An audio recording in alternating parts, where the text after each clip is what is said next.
Chapter 2. Schiller's Ideas upon the Type Problem. 1. Letters on the Aesthetic Education of Man. A. The superior and the inferior functions. So far as my somewhat limited range extends, Friedrich Schiller seems to have been the first to have made any considerable attempt at a conscious discrimination of typical attitudes, and have developed a fairly complete presentation of their singularities. This important endeavour to represent the two mechanisms in question, and at the same time to discover a possibility of their reconciliation, is to be found in his treatise first published in 1795, Über die ästhetische Erziehung des Menschen. The paper consists of a number of letters which Schiller addressed to the Duke of Holstein-Augustenburg.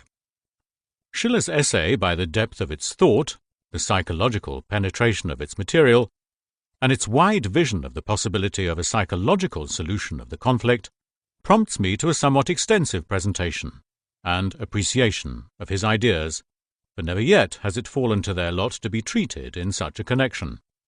The merit due to Schiller from our psychological viewpoint, as will become clear in our further discussion, is by no means inconsiderable, for he gives us developed points of view which we as psychologists are just beginning to appreciate. My responsibility will of course not be light, for it may well happen that I shall be accused of giving a construction to Schiller's ideas which his actual words do not warrant. For although I shall take considerable pains at every essential point to quote the actual words of the author, yet it may not be altogether possible to introduce his ideas in the connection I intend to establish here without giving them certain interpretations or constructions. I am obliged not to overlook this possibility, but on the other hand, we must bear in mind the fact that Schiller himself belongs to a definite type, and is therefore constrained, even in spite of himself, to deliver a one-sided characterization. The limitation of our conceptions and cognition becomes nowhere so apparent as in psychological presentations, where it is almost impossible for us to trace any other picture than that whose main outlines are already marked out in our own psyche. From various characteristics I conclude that Schiller belongs to the introverted type, while Goethe inclines more to the extroverted side. We can easily trace Schiller's own image in his description of the idealistic type. An inevitable limitation is imposed upon his formulation through this identification, a fact which must never be lost sight of in our effort to gain a fuller understanding. This limitation is to be ascribed to the fact that the one mechanism is presented by Schiller in richer outline than the other, for the latter is still imperfectly developed in the introvert, and just because of its imperfect development, it must necessarily have certain inferior characters clinging to it. In such cases, the presentation of the author demands our criticism and correction. It is clear, too, that this limitation of Schiller's has also prompted him to use a terminology which fails in general applicability. As an introvert, Schiller has a better relation to ideas than to things of the world. The relation to ideas can be relatively more emotional or reflective according to whether the individual belongs more to the feeling or the thinking type. At this point I would request the reader, who perhaps may have been led by my earlier publications to identify feeling with extroversion and thinking with introversion, to be good enough to bear in mind the definitions furnished in the last chapter.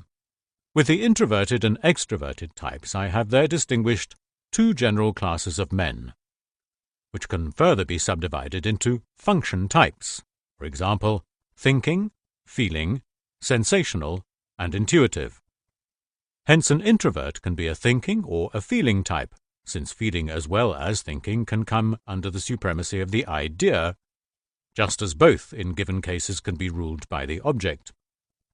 If then I consider that Schiller, both in his nature and particularly in his characteristic opposition to Goethe, corresponds with the introvert, the question next arises as to which subdivision he belongs. This question is hard to answer. Without doubt, the factor of intuition plays a considerable role with him. We might, on this account, or if we were regarding him exclusively as a poet, count him as an intuitive type. But in the Über die ästhetische Erziehung, it is undoubtedly Schiller, the thinker, who confronts us. Not only from these, but also from his own repeated admissions, we know how strong the reflective element was in Schiller. Consequently, we must shift his intuitiveness over towards the side of thinking, so that we may also approach him from this other angle, that is, from our understanding of the psychological viewpoint of an introverted thinking type. It will, I hope, be sufficiently proved hereafter that this conception coincides with reality, for there are not a few passages in Schiller's writings that speak distinctly in its favour. I would therefore request the reader to bear in mind that the hypothesis I have just outlined underlies my whole argument. This is, in my opinion, necessary because Schiller handles the problem from the angle of his own inner experience. In view of the fact that another psychology, that is, another type, would have apprehended the problem in quite another form, the highly general formulation which Schiller gives to it might be regarded in the nature of an encroachment or as an ill-considered generalization. But such a judgment would be incorrect, since there is actually a large class of men for whom the problem of the differentiated functions is precisely the same as it was for Schiller. If, therefore, in the ensuing argument I occasionally emphasize Schiller's one-sidedness and subjectivity, I do not wish to detract from the importance and validity of the problem he has raised, but rather to make room for other formulations. Such criticisms as I may occasionally offer, therefore, are intended rather as a transcription into a form of expression which disembarrasses Schiller's formulation of its subjective limitations. My argument, nevertheless, clings very closely to Schiller's, since it is concerned much less with the general question of introversion and extroversion, which in Chapter 1 exclusively engaged our attention, than with the typical conflict of the introverted thinking type. Schiller concerns himself at the very outset with the question of the cause and origin of the bifurcation of the two mechanisms. With sure instinct he hits upon the differentiation of the individual as the basic motive. It was culture itself which dealt this wound to the modern man. This one sentence at once shows Schiller's embracing understanding of our problem. The breaking up of the harmonious cooperation of the psychic forces that exists in instinctive life is like an ever-open and never-healing wound, a veritable amphotasis wound, since the differentiation of one function among several inevitably leads to overgrowth of the one and to neglect and crippling of the rest. I do not ignore the advantages, says Schiller, which the present generation, regarded as a whole and measured by reason, may boast over what was best in the bygone world. But it must enter the contest as a compact phalanx and measure itself as whole against whole. What individual modern could enter the lists man against man and contest the prize of manhood with an individual Athenian? Whence then arises this unfavourable individual comparison in the face of every advantage from the standpoint of the race? Schiller places the responsibility for this decline of the modern individual upon culture, that is, upon the differentiation of functions. He next points out how, in art and scholarship, the intuitive and the speculative minds have become estranged, and how each has zealously excluded the other from its respective field of application. I quote, "And with the sphere into which man confines his operation he has also made unto himself a ruler, which fact not infrequently results in the suppression of his other faculties, whereas, in the case of the former, the luxuriating power of imagination makes a wilderness of the laborious plantations of the mind. In the latter, the spirit of abstraction consumes the fire that should have warmed the heart and kindled fantasy. And further, when the commonwealth makes the office or function the measure of the man, when of its citizens it does homage only to memory in one, to a tabulating intelligence in another, and to a mechanical capacity in a third, when here, regardless of character, it urges only towards knowledge, While there it encourages a spirit of order and law-abiding behavior with the profoundest intellectual obscurantism, when at the same time it wishes these single accomplishments of the subject to be carried to just as great an intensity as it absolves him of extensity, is it to be wondered at that the remaining faculties of the mind are neglected in order to bestow every care upon the special one which it honours and rewards. End of quote. In these thoughts of Schiller there lies much weight. It is understandable that Schiller's age, whose imperfect knowledge of the Grecian world appraised the man of Greece by the greatness of his bequeathed works, should thereby overestimate him beyond all bounds, inasmuch as the peculiar beauty of Grecian art owed its existence in no small measure to its contrast with the milieu from which it arose.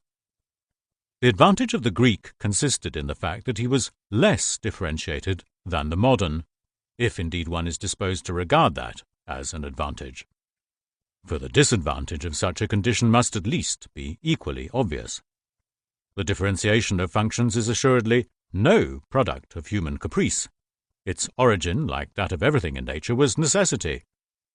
Could one of these modern admirers of the Grecian heaven and Arcadian bliss have visited the earth as an Attic helot, he might well have surveyed the beauties of the land of Greece with rather different eyes, even were it the fact that the primitive conditions of the 5th century before Christ yielded the individual a greater possibility for an all-round unfolding of his qualities and capacities. This nevertheless was possible only because thousands of his fellow men were admittedly cramped and crippled in wretched circumstances. A high level of individual culture was undoubtedly reached by certain figures, but a collective culture was quite unknown to the ancient world. This achievement was reserved for Christianity. Hence it comes about that, as a mass, the moderns can not only rival the Greeks, but by every standard of collective culture they easily surpass them. Schiller, on the other hand, is perfectly right in his contention that our individual has not kept pace with our collective culture, and it has certainly not improved during the 120 years that have passed since Schiller wrote. Rather the reverse. For if we had not wandered even farther into the collective atmosphere to the prejudice of individual development, the violent reactions which took shape in the mind of a Stirner or a Nietzsche would scarcely have been required. Still today, therefore, Schiller's words must remain both timely and valid.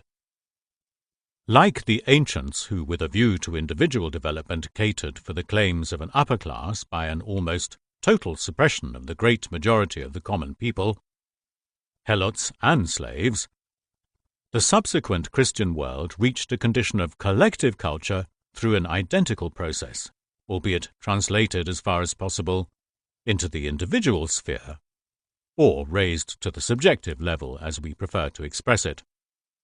While the value of the individual was proclaimed to be an imperishable soul by the Christian dogma, it became no longer possible for the inferior majority of the people to be suppressed for the freedom of a superior minority. But now the superior function was preferred over the inferior functions in the individual. In this way, the chief importance was transferred to the one valued function, to the prejudice of all the rest. Psychologically, this meant that the external form of society in antique civilization was translated into the subject, whereby in individual psychology an inner condition was produced which had been external in the older civilization, namely a dominating, preferred function, which became developed and differentiated at the expense of an inferior majority. By means of this psychological process, a collective culture gradually came into existence in which les droits de l'homme, human rights, certainly had an immeasurably greater guarantee than with the ancients. But it had this disadvantage that it depended upon a subjective slave culture, that is, upon a transfer of the antique majority enslavement into the psychological sphere, whereby collective culture was undoubtedly enhanced while individual culture depreciated. Just as the enslavement of the mass was the open wound of the antique world, the enslavement of the inferior function is an ever-bleeding wound in the soul of man today, one-sidedness in the exercise of his powers leads in the individual infallibly to error, but in the race to truth, says Schiller. The favoritism of the superior function is just as serviceable to society as it is prejudicial to the individuality. This prejudicial effect has reached such a pitch that the great organizations of our present-day civilization actually strive for the complete disintegration of the individual, since their very existence depends upon a mechanical application of the preferred individual functions of men. It is not man that counts, but his one differentiated function. Man no longer appears as man in collective civilization. He is merely represented by a function. Nay, further, he is even exclusively identified with this function and denies any responsible membership to the other inferior functions. Thus the modern individual sinks to the level of a mere function, because this it is that represents a collective value and alone affords a possibility of livelihood. But, as Schiller clearly discerns, differentiation of function could have come about in no other way. There was no other means to develop man's manifold capacities than to set them one against another. This antagonism of human qualities is the great instrument of culture. It is only the instrument, however, for so long as it endures, man is only upon the way to culture. According to this conception of the present state of warring capacities could not yet be a state of culture, but only a stage on the way. Opinion will of course be divided about this, for by culture one man will understand a state of collective culture, while another will merely regard this as civilization, and will ascribe to culture the sterner demands of individual development. Schiller is, of course, mistaken when he exclusively allies himself with the second standpoint, and contrasts our collective culture with that of the individual Greek, since he overlooks the defectiveness of the civilization of that time, which renders the absolute validity of that culture very questionable. Hence no culture is ever really complete that swings towards a one-sided orientation. That is, when at one time the cultural ideal is extroverted, the chief value being given to the object and the objective relation, while at another the ideal is introverted, when the supreme importance lies with the individual or subject and his relation to the idea. In the former case, culture takes on a collective character, while in the latter an individual. One can easily understand, therefore, that it was through the operation of the Christian sphere, whose principle is Christian love, and also through contrast association with its counterpart, the violation of the individuality, that a collective culture came about in which the individual threatens to be swallowed up, and individual values are depreciated on principle.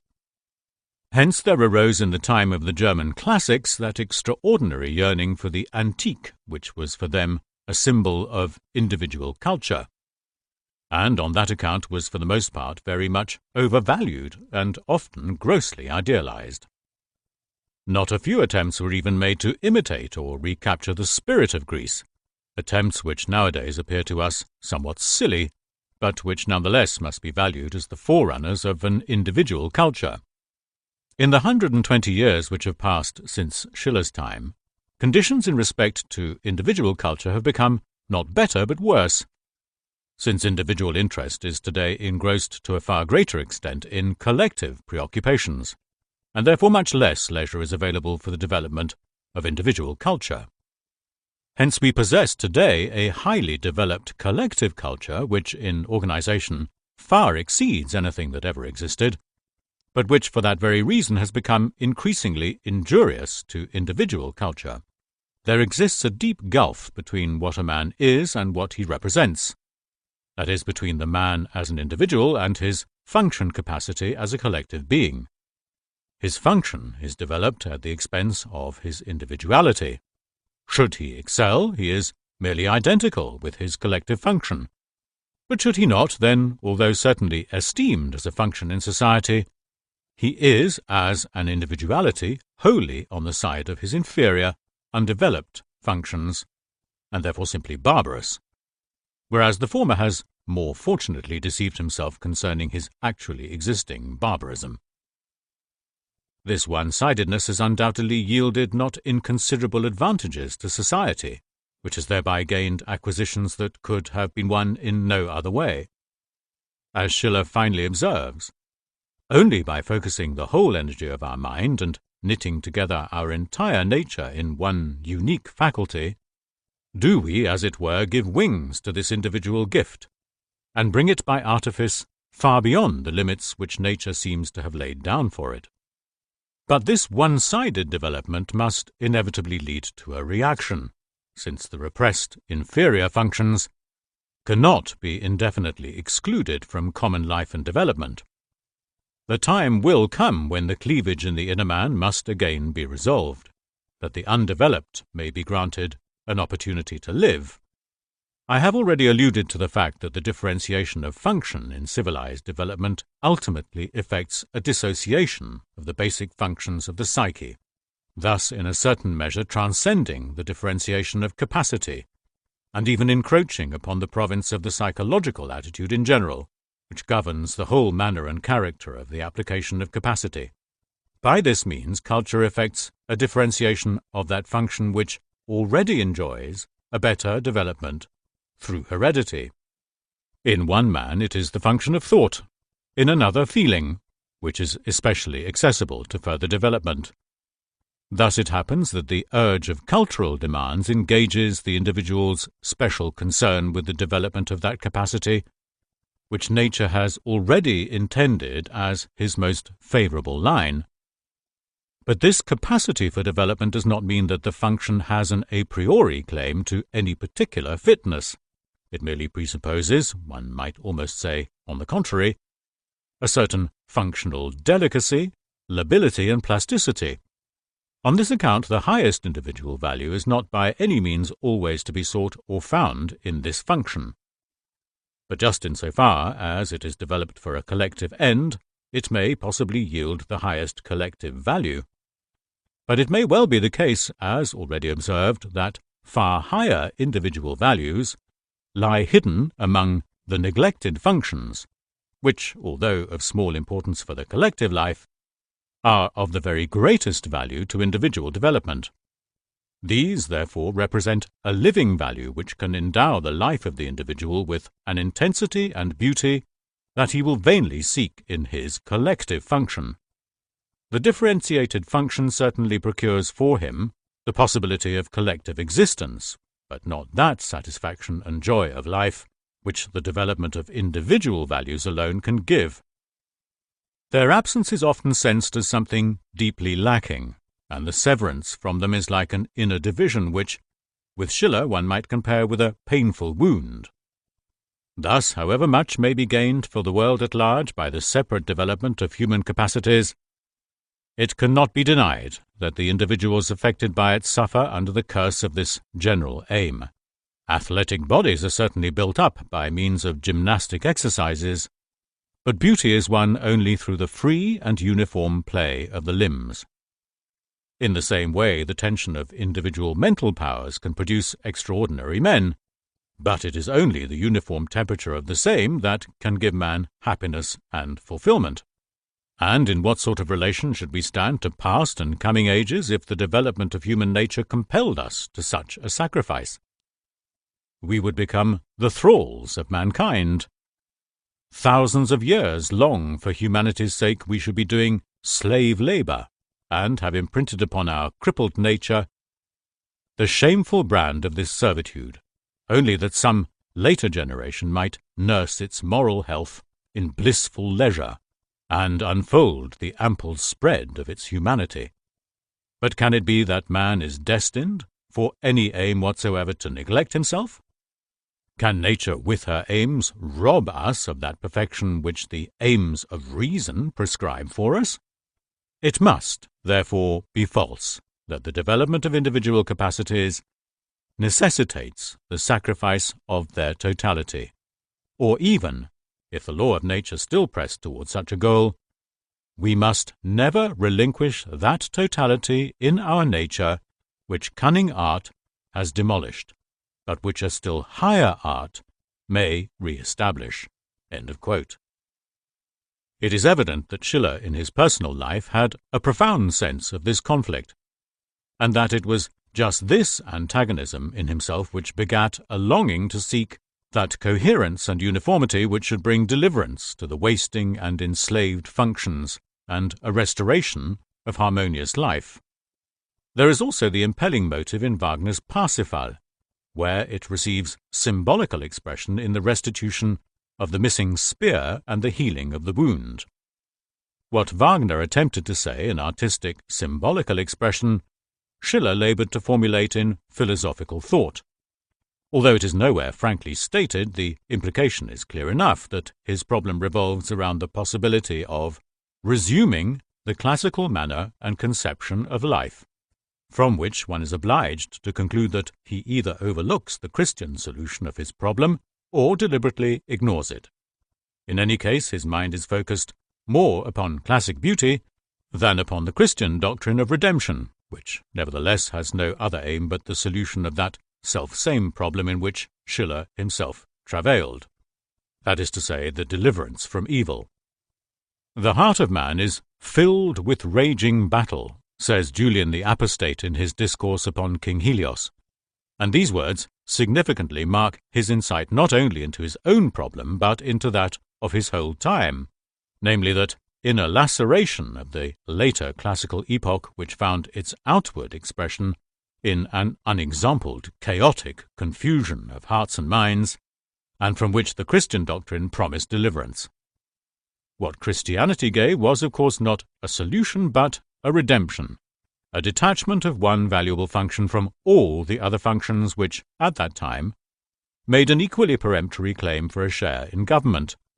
Christianity gave one definite direction to the exclusion of every other possible direction. This may have been the essential reason why the possibility of salvation that Christianity offered was passed by Schiller in silence. The pagans' near contact with nature seemed to promise just that possibility, which Christianity did not offer. Nature, in her physical creation, shows us the way which man has to travel in the moral world. Not until the battle of elemental forces is spent in the lower organizations does she mount to the noble form of physical man.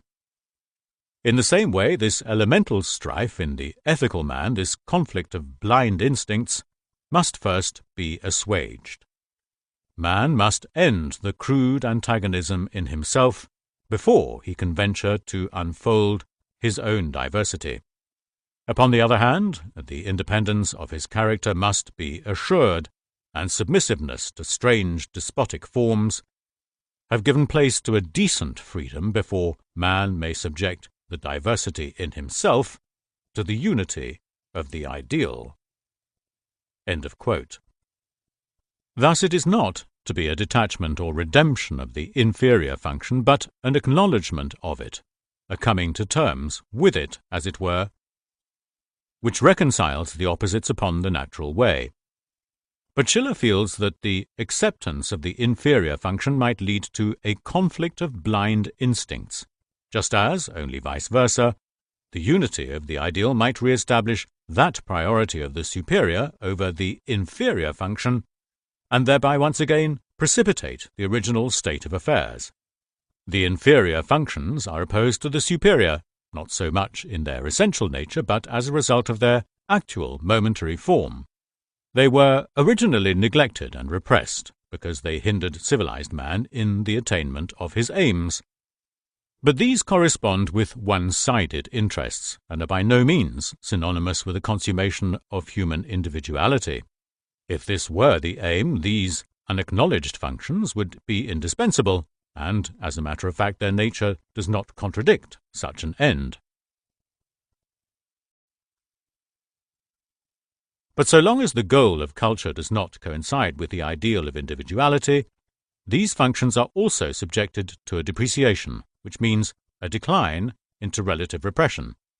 The conscious acceptance of the repressed functions is synonymous with civil war or with the unlocking of previously coupled antitheses, whereby independence of character is immediately abolished. This independence can be reached only by a settlement of this conflict, which appears to be impossible without despotic jurisdiction over the antagonizing forces. But thereby freedom is compromised, without which the constitution of a morally free personality is inconceivable. But if one preserves freedom, one is delivered over to the conflict of instincts. Upon the one hand, in his recoil from liberty, who in her first essays ever wears the semblance of an enemy, man will throw himself into the arms of a comfortable servitude, while upon the other, reduced to despair by a pedantic tutelage, he will escape into the wild unrestraint of the state of nature. Usurpation will evoke the weakness of human nature, while insurrection its dignity, until finally blind force, the great sovereign of all human affairs, will intervene, and like a common pugilist decide the ostensible battle of principles." End of quote. The contemporary revolution in France gave to this statement a living, albeit a bloody, background. Begun in the name of philosophy and reason with loftily soaring idealism, it ended in a bloodthirsty chaos from which arose the despotic genius of Napoleon. The goddess of reason proved herself powerless against the might of the unchained beast. Schiller feels the defeat of reason and truth, and therefore has to postulate that truth itself shall become a force. If she has hitherto evinced so little of her conquering power, the fault lies not so much with the intellect that knew not how to unveil her, as with the heart that shut her out, and with the instinct that did not work for her. Then whence this still prevailing prejudice, this intellectual darkness, beside all the light enthroned by philosophy and experience? The age is enlightened. Knowledge has been found and is publicly accessible. This should at least suffice to correct our practical principles. The spirit of free research has destroyed the illusions which so long barred the approach to truth. It has undermined the ground upon which fanaticism and fraud had built their thrones. Reason has purged herself of sense delusion and false sophistries. Even philosophy, which at first made us desert her, calls us with loud insistence back to the bosom of nature. Whence comes it, then, that we are still barbarians? End of quote. In these words of Schiller we can feel the nearness of the French Enlightenment and the fantastic intellectualism of the Revolution. The age is enlightened. What a strange overvaluation of the intellect.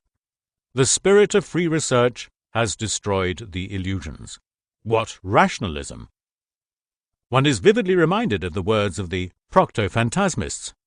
Vanish, we have enlightened. Faust, Part 1. If, on the one hand, men of that time were too fain to overestimate the importance and efficacy of reason, quite forgetting that if reason really possessed such a power, she had long had the amplest opportunity to manifest it. On the other hand, the fact must not be overlooked that not all the authoritative minds of that time held this view. Consequently, this soaring of a rationalistic intellectualism may well have sprung from an especially strong subjective development of this element in Schiller himself.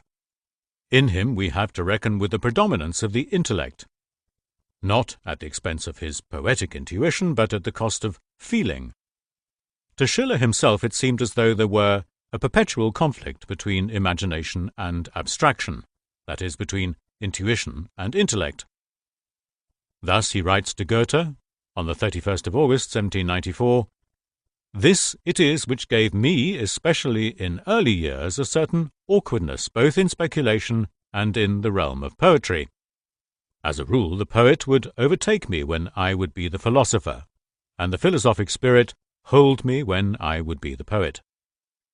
Even yet it happens often enough that imaginative power disturbs my abstraction, and cold reasoning my poetry." His extraordinary admiration of Goethe's mind and his almost feminine appreciation of his friend's intuition, to which he so often gives expression in his letters, rests upon a penetrating perception of this conflict which must have seemed redoubled in himself in contrast to the almost completely synthetic nature of Goethe. This conflict was due to the psychological circumstance that the energy of feeling gave itself in equal measure both to the intellect and the creative imagination. Schiller seems to have appreciated this fact, for in the same letter to Goethe he makes the observation that no sooner has he begun to know and to use his moral forces, which should apportion reasonable limits to the rival claims of imagination and intellect, than a physical illness threatens to shatter them. For it is the characteristic, already frequently alluded to, of an imperfectly developed function, that it withdraws itself from conscious disposition, and with its own impetus, that is, with a certain autonomy, becomes unconsciously implicated with other functions, whereby, without any sort of differentiated choice, it behaves as a purely dynamic factor. It might well be described as an impetus or reinforcement, which lends the conscious differentiated function the character of being carried away or coerced, so that in one case the conscious function is seduced beyond the limits set by purpose and decision. In another it is held up before the attainment of its goal and led away upon a bypath, while in a third case it is brought into conflict with the other conscious functions, a conflict which remains unresolved so long as the unconsciously implicated and disturbing instinctive force is not differentiated in its own right, and subjected as such to a certain conscious disposition. Thus one is almost driven to assume that the cry, "Whence comes it then that we are still barbarians?" is no mere reflection of the spirit of that age, but also springs from Schiller's subjective psychology. Like other men of his time, he too sought the root of the evil in the wrong place, for at no time did barbarism consist in a state where reason or truth have an insufficient effect. It appears only when man expects such an effect from them, or we might even say it is because man provides reason with too much efficacy from a superstitious overvaluation of truth. Barbarism is one-sidedness, lack of moderation, bad proportion generally. In the impressive example of the French Revolution, which had just then reached the culminating point of terror, Schiller could see to what extent the goddess of reason held sway in man, and how far the unreasoning beast was triumphant. It was doubtless these events of Schiller's epoch which urged the problem upon him with especial force, for it frequently happens that, when a problem that is at bottom personal, and therefore apparently subjective, impinges upon outer events which contain the same psychological elements as the personal conflict, it is suddenly transformed into a general question that embraces the whole of society. In this way, the personal problem gains a dignity that was hitherto wanting, since a state of inner discord has an almost mortifying and degrading quality, so that one sinks into a humiliated condition both without and within, like a state dishonoured by civil war. It is this that makes one shrink from displaying before a larger public a purely personal conflict, provided, of course, that one does not suffer from an over-daring self-esteem. But when it happens that the connection between the personal problem and the larger contemporary events is discerned and understood, a relativity is established that promises release from the isolation of the purely personal. In other words, the subjective problem is amplified to the dimensions of a general question of our society. This is no small gain as regards the possibility of a solution, for whereas the rather meagre energy of conscious interest in one's own person was hitherto the only source available for the personal problem, there is now assembled the combined forces of collective instinct, which flow in and unite with the interests of the ego. Thus a new situation is brought about which offers new possibilities of a solution, for what would never have been possible to personal will or courage is made possible by the force of collective instinct. It bears a man over obstacles which his own personal energy could never overcome. We are therefore prompted to conjecture that it was largely the impressions of contemporary events that gave Schiller the courage to undertake this attempt to solve the conflict between the individual and the social function. The same antagonism was also deeply sensed by Rousseau. Indeed, it was the starting point of his work Émile ou de l'éducation, 1762. Several passages are to be found in it which have interest for our problem. Émile, Livre 1. Man as a citizen is only a fractional unity dependent upon a denominator, and his value lies in his relationship with the whole, which is society. Those institutions are good which best understand how to change the nature of man, how to take from him his absolute existence unto himself, and give him a relative one, how, in short, to translate the ego into a common unity. He who wishes to preserve in his life as a citizen the supremacy of natural feelings knows not what he wants. Ever in contradiction with himself, ever hovering between his inclinations and his duties, he will become neither man nor citizen. He will be useless, both to himself and others. End of quote. Rousseau opens his work with the famous sentence, Tout est bien sortant des mains de l'auteur des choses, tout dégénère entre les mains de l'homme. Everything, as it leaves the hands of the author of things, is good. Everything degenerates under the hands of man. This statement is characteristic not for Rousseau alone, but for the whole epoch. Schiller also turns back not, of course, to Rousseau's natural man, and here lies an essential difference, but to the man who lived under a Grecian heaven. But the retrospective orientation that is common to both is inextricably bound up with an idealization and overvaluation of the past. Schiller, in the wonder of pagan art, forgets the actual everyday Greek. Rousseau mounts to dizzy heights, losing himself in phrases such as L'homme naturel est tout pour lui. Il est l'unité numérique, l'entier absolu. Natural man is wholly himself. He is an integral unity, an absolute whole, whereby he overlooks the fact that the natural man is wholly collective, that is, just as much in others as in himself, and is everything else besides a mere unity. In another passage, Rousseau says, We cling to everything. We clutch onto all times, places, men, things. All that is and all that will be matters to each of us. Our individual self is only the least part of ourselves. Each extends, as it were, over the whole earth and becomes sensitive to this whole vast surface. Is it nature which thus bears men so far from themselves? Rousseau deceives himself. He believes this state to be a recent development, but this is not so. Granted, it has only recently become conscious to us, it nonetheless always existed, and it reveals itself all the more vividly the further we descend into the origins. For what Rousseau depicts is nothing but that primitive collective mentality which Lévi-Brul has aptly termed participation mystique. This state of suppression of the individuality is no new acquisition, but a residue of that archaic time when there was no individuality whatsoever. What we are dealing with is not, therefore, a recent suppression, but merely a new sense and awareness of the overwhelming power of the collective. One naturally projects this power into political and ecclesiastical institutions, as though there were not already ways and means enough for the evasion of even moral commands when occasion suited.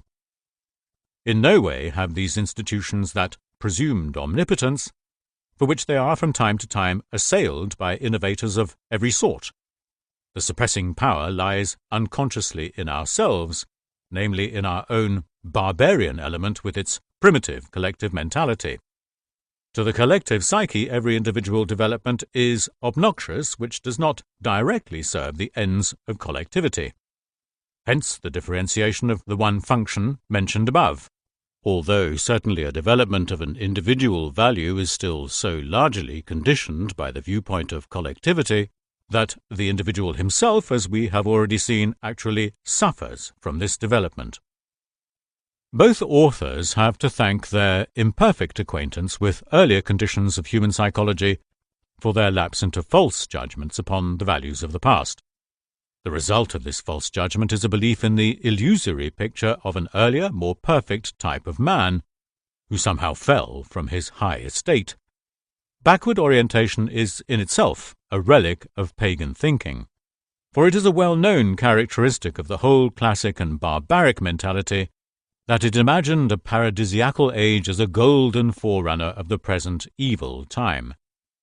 It was the great social and educational act of Christianity which first gave man a future hope, assuring him of a future possibility for the realization of his ideals. Footnote. Indications of this are already to be found in the Grecian mysteries. End of footnote. The stronger note of this retro-orientation in the more recent intellectual movements may be connected with the appearance of that general regression towards the pagan which, with the Renaissance, made itself increasingly manifest. It seems to me certain that this retrogressive orientation must also have a definite influence upon the means selected for human education. For a mind thus orientated is ever seeking support in some phantasmagoria in the past. We could make light of this if the knowledge of the conflict between the types and the typical mechanisms were not also constantly urging us to seek for that which could re-establish their unity. As we may see in the following passages, this goal had also a profound interest for Schiller. His fundamental idea about it is expressed in the following words, which indeed actually sum up what has just been said. Let a benevolent deity snatch in time the suckling from his mother's breast, nourish him with the milk of a better age, and let him ripen to maturity under that far Grecian heaven. Then, when he is become a man, let him return, a strange figure into his own century, but not that he may delight it with his appearance, but terrible, like Agamemnon's son, to purify it. Erziehung der Menschen.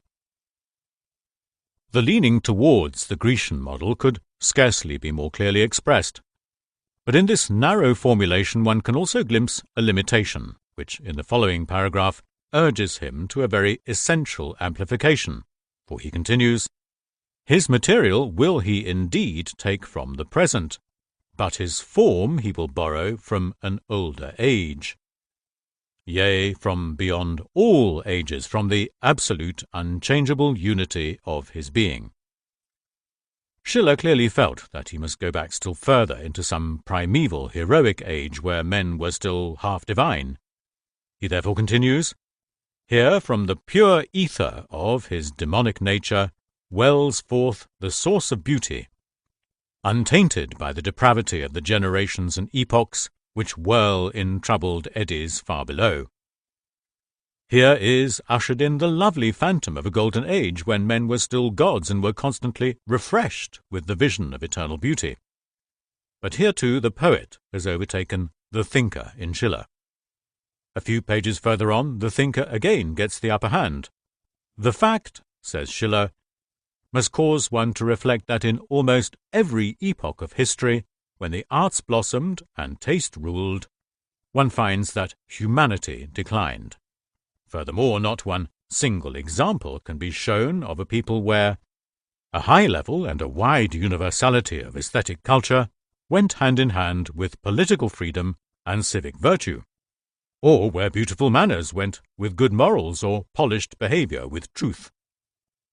According to this familiar and in every way undeniable experience, those heroes of olden days must have pursued a none too scrupulous conduct of life, which moreover no single myth, either Grecian or otherwise, maintains. Beauty could still delight in her existence, for as yet there was neither penal code nor guardian of public morals.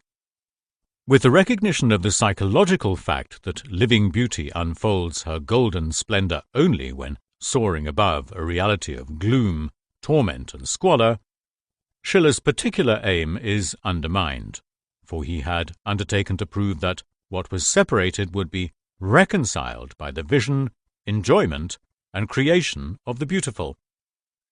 Beauty was to be the mediator which should restore the primal unity of human nature. But nevertheless, all experience goes to show that beauty needs her opposite as a necessary condition of her existence. As before it was the poet, it is now the thinker that possesses Schiller. He mistrusts beauty, he even holds it possible, arguing from experience, that she may exercise an unfavorable influence. Wherever we turn our eyes into the world of the past, we find taste and freedom fleeing one another, and beauty establishing her sovereignty only upon the ruins of the heroic virtues. This insight, which is the product of experience, can hardly sustain the claim that Schiller makes for beauty. In the further pursuit of his theme, he even reaches a point where he abstracts the reverse of beauty with an all too enviable clarity. Thus, if one's view about the effect of beauty is entirely influenced by what one learns from all bygone experience, one cannot be greatly encouraged in the work of educating feelings which prove to be so dangerous to the true culture of man. And, in spite of the danger of crudity and hardness, man is wiser to forego the softening power of beauty than, with every advantage of refinement, to be delivered over to her enervating influence. The matter between the poet and the thinker would surely allow of adjustment if the thinker took the words of the poet not literally but symbolically, which is how the tongue of the poet desires to be understood. Can Schiller have misunderstood himself? It would almost seem so, otherwise he could not argue thus against himself. The poet sings of a spring of unsullied beauty which flows beneath every age and generation, and is constantly swelling in every human heart. It is not the man of ancient Greece the poet means, but the old pagan in ourselves, that piece of eternal, unspoiled nature and natural beauty which lies unconscious but living within us, whose reflected splendor transfigures the shapes of former days, and for whose sake we even embrace the error that those distant men actually possessed the beauty which we are seeking. It is the archaic man in ourselves who, rejected by our collectively orientated consciousness, appears to us as hideous and unacceptable, but who is nevertheless the bearer of that beauty which we elsewhere unavailingly seek. This is the man the poet Schiller means, but the thinker Schiller mistakes him for his Grecian prototype. But what the thinker cannot logically deduce from all his massed material, and at which he labours in vain, the poet in symbolical language reveals to him as a promised land.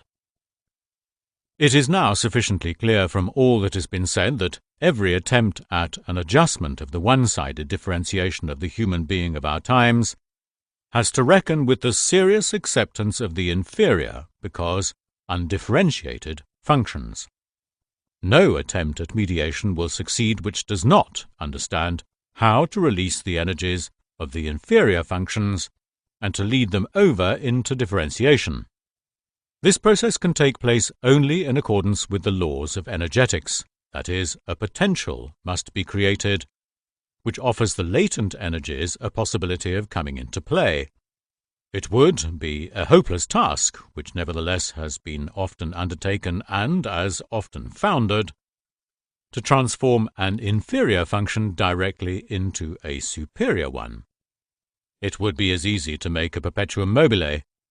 No inferior form of energy can be simply converted into a superior form unless, at the same time, a source of higher value lends its support. That is, the conversion can be accomplished only at the expense of the superior function. But under no circumstances can the initial value of the superior energy form be attained by the inferior function, or resumed once more by the superior function. A leveling at some intermediate temperature must inevitably result. But for every individual who identifies himself with his one differentiated function, this entails a descent to a condition that is certainly balanced, but of a definitely lower value as compared with the apparent initial value. This conclusion is unavoidable.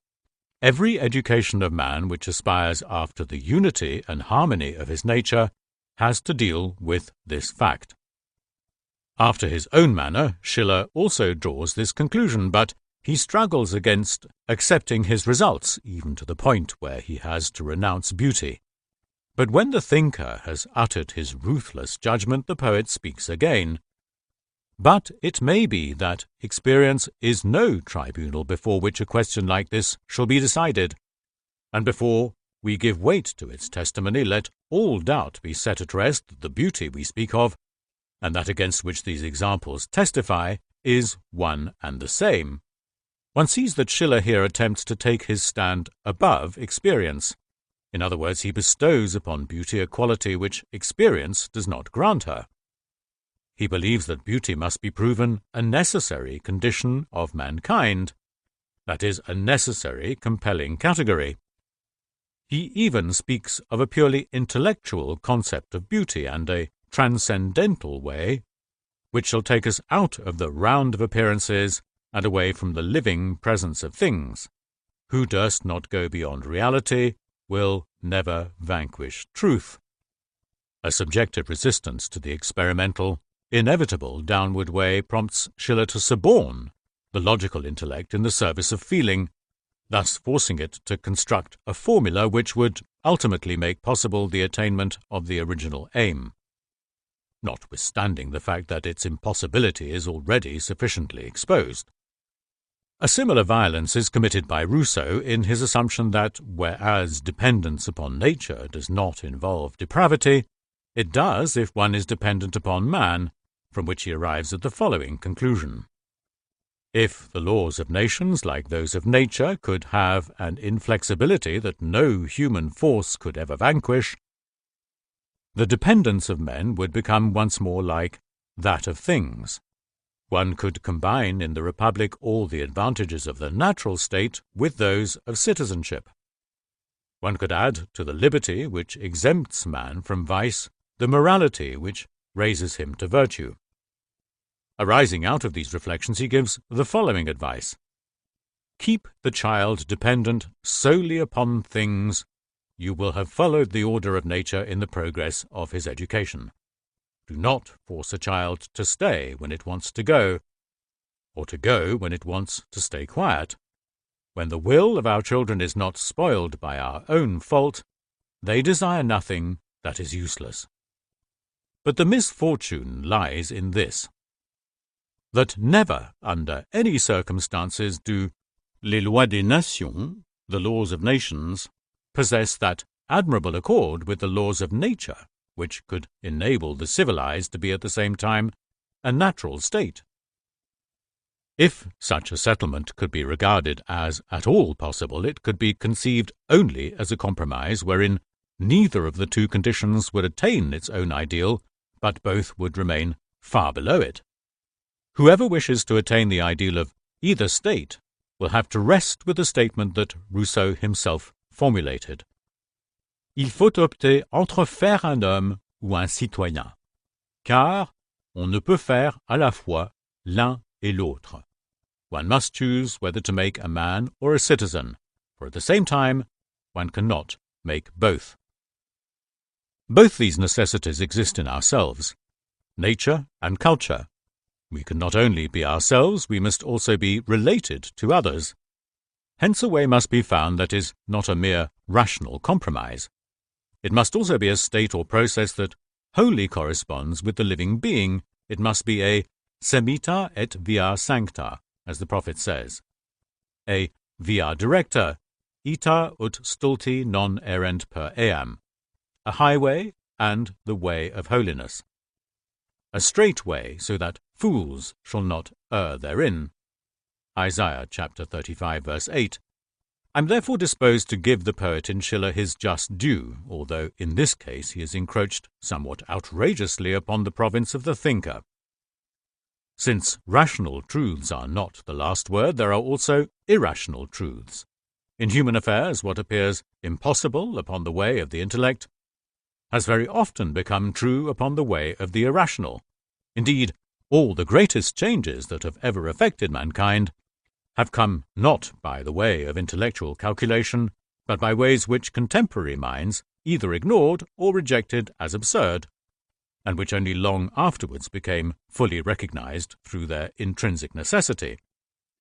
More often than not, they are never perceived at all, for the all-important laws of mental development are still to us a seven-sealed book. I am, however, little disposed to grant any considerable value to the philosophical demeanor of the poet, for the intellect is a deceptive instrument in his hands.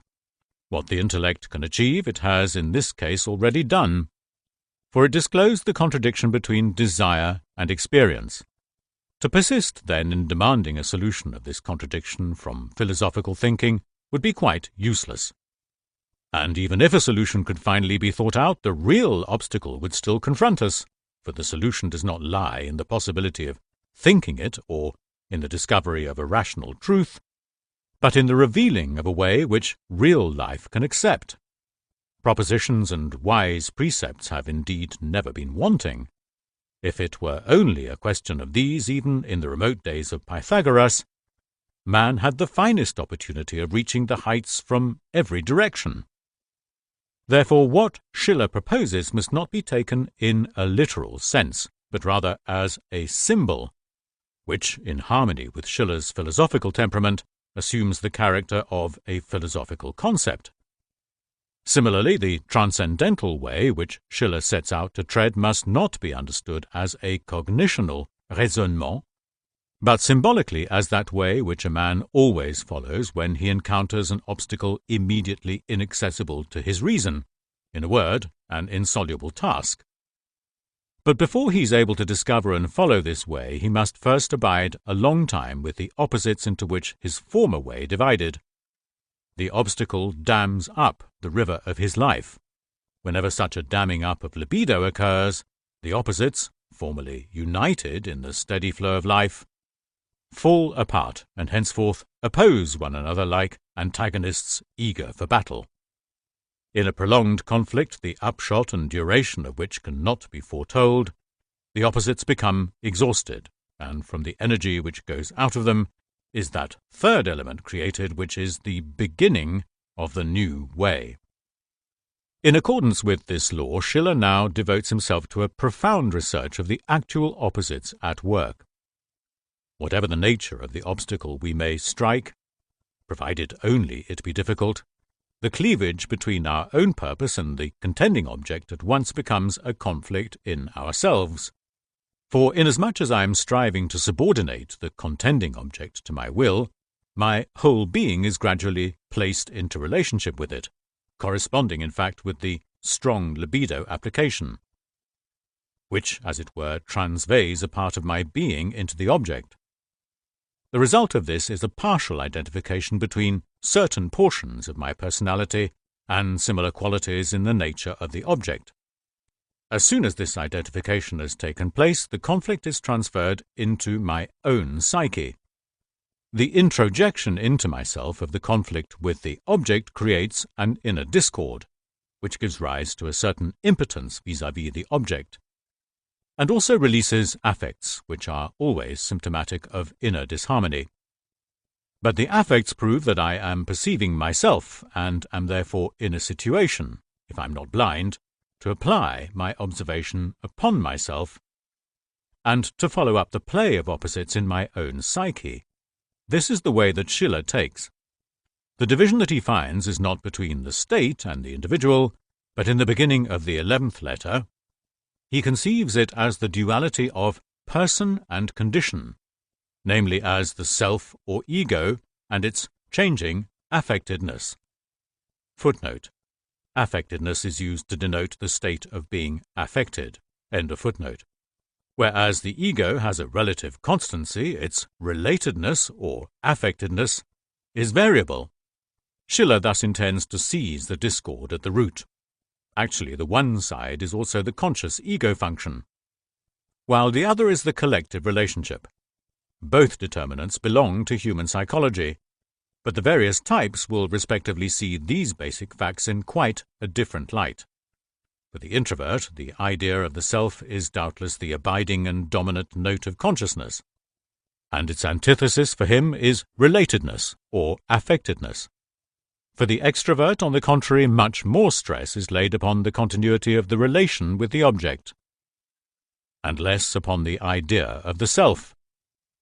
Hence for him the problem is differently situated. We must hold this point in view and consider it more fully as we follow Schiller's further reflections. When, for instance, he says the person reveals itself in the eternally constant self, and in this alone, this is viewed from the standpoint of the introvert. From the standpoint of the extrovert, on the other hand, we should say that the person reveals itself simply and solely in its relationship, that is, in the function of relation to the object. For only with the introvert is the person exclusively the ego. With the extrovert, the person lies in his affectedness and not in the affected self. His self is, as it were, of less importance than his affection, that is, his relation. The extrovert finds himself in the fluctuating and changeable, the introvert in the constant. The self is not eternally constant, least of all with the extrovert, for whom, as an object, it is a matter of small moment. To the introvert, on the other hand, it has too much importance. He therefore shrinks from every change that is at all liable to affect his ego. For him, affectedness can mean something directly painful, while to the extrovert it must on no account be missed. The following formulation immediately reveals the introvert. In every change, to remain himself constant, referring every perception to experience, that is, to the unity of knowledge, and relating each of its varying aspects in his own time to the law of all times, this is the command given him by his reasoning nature.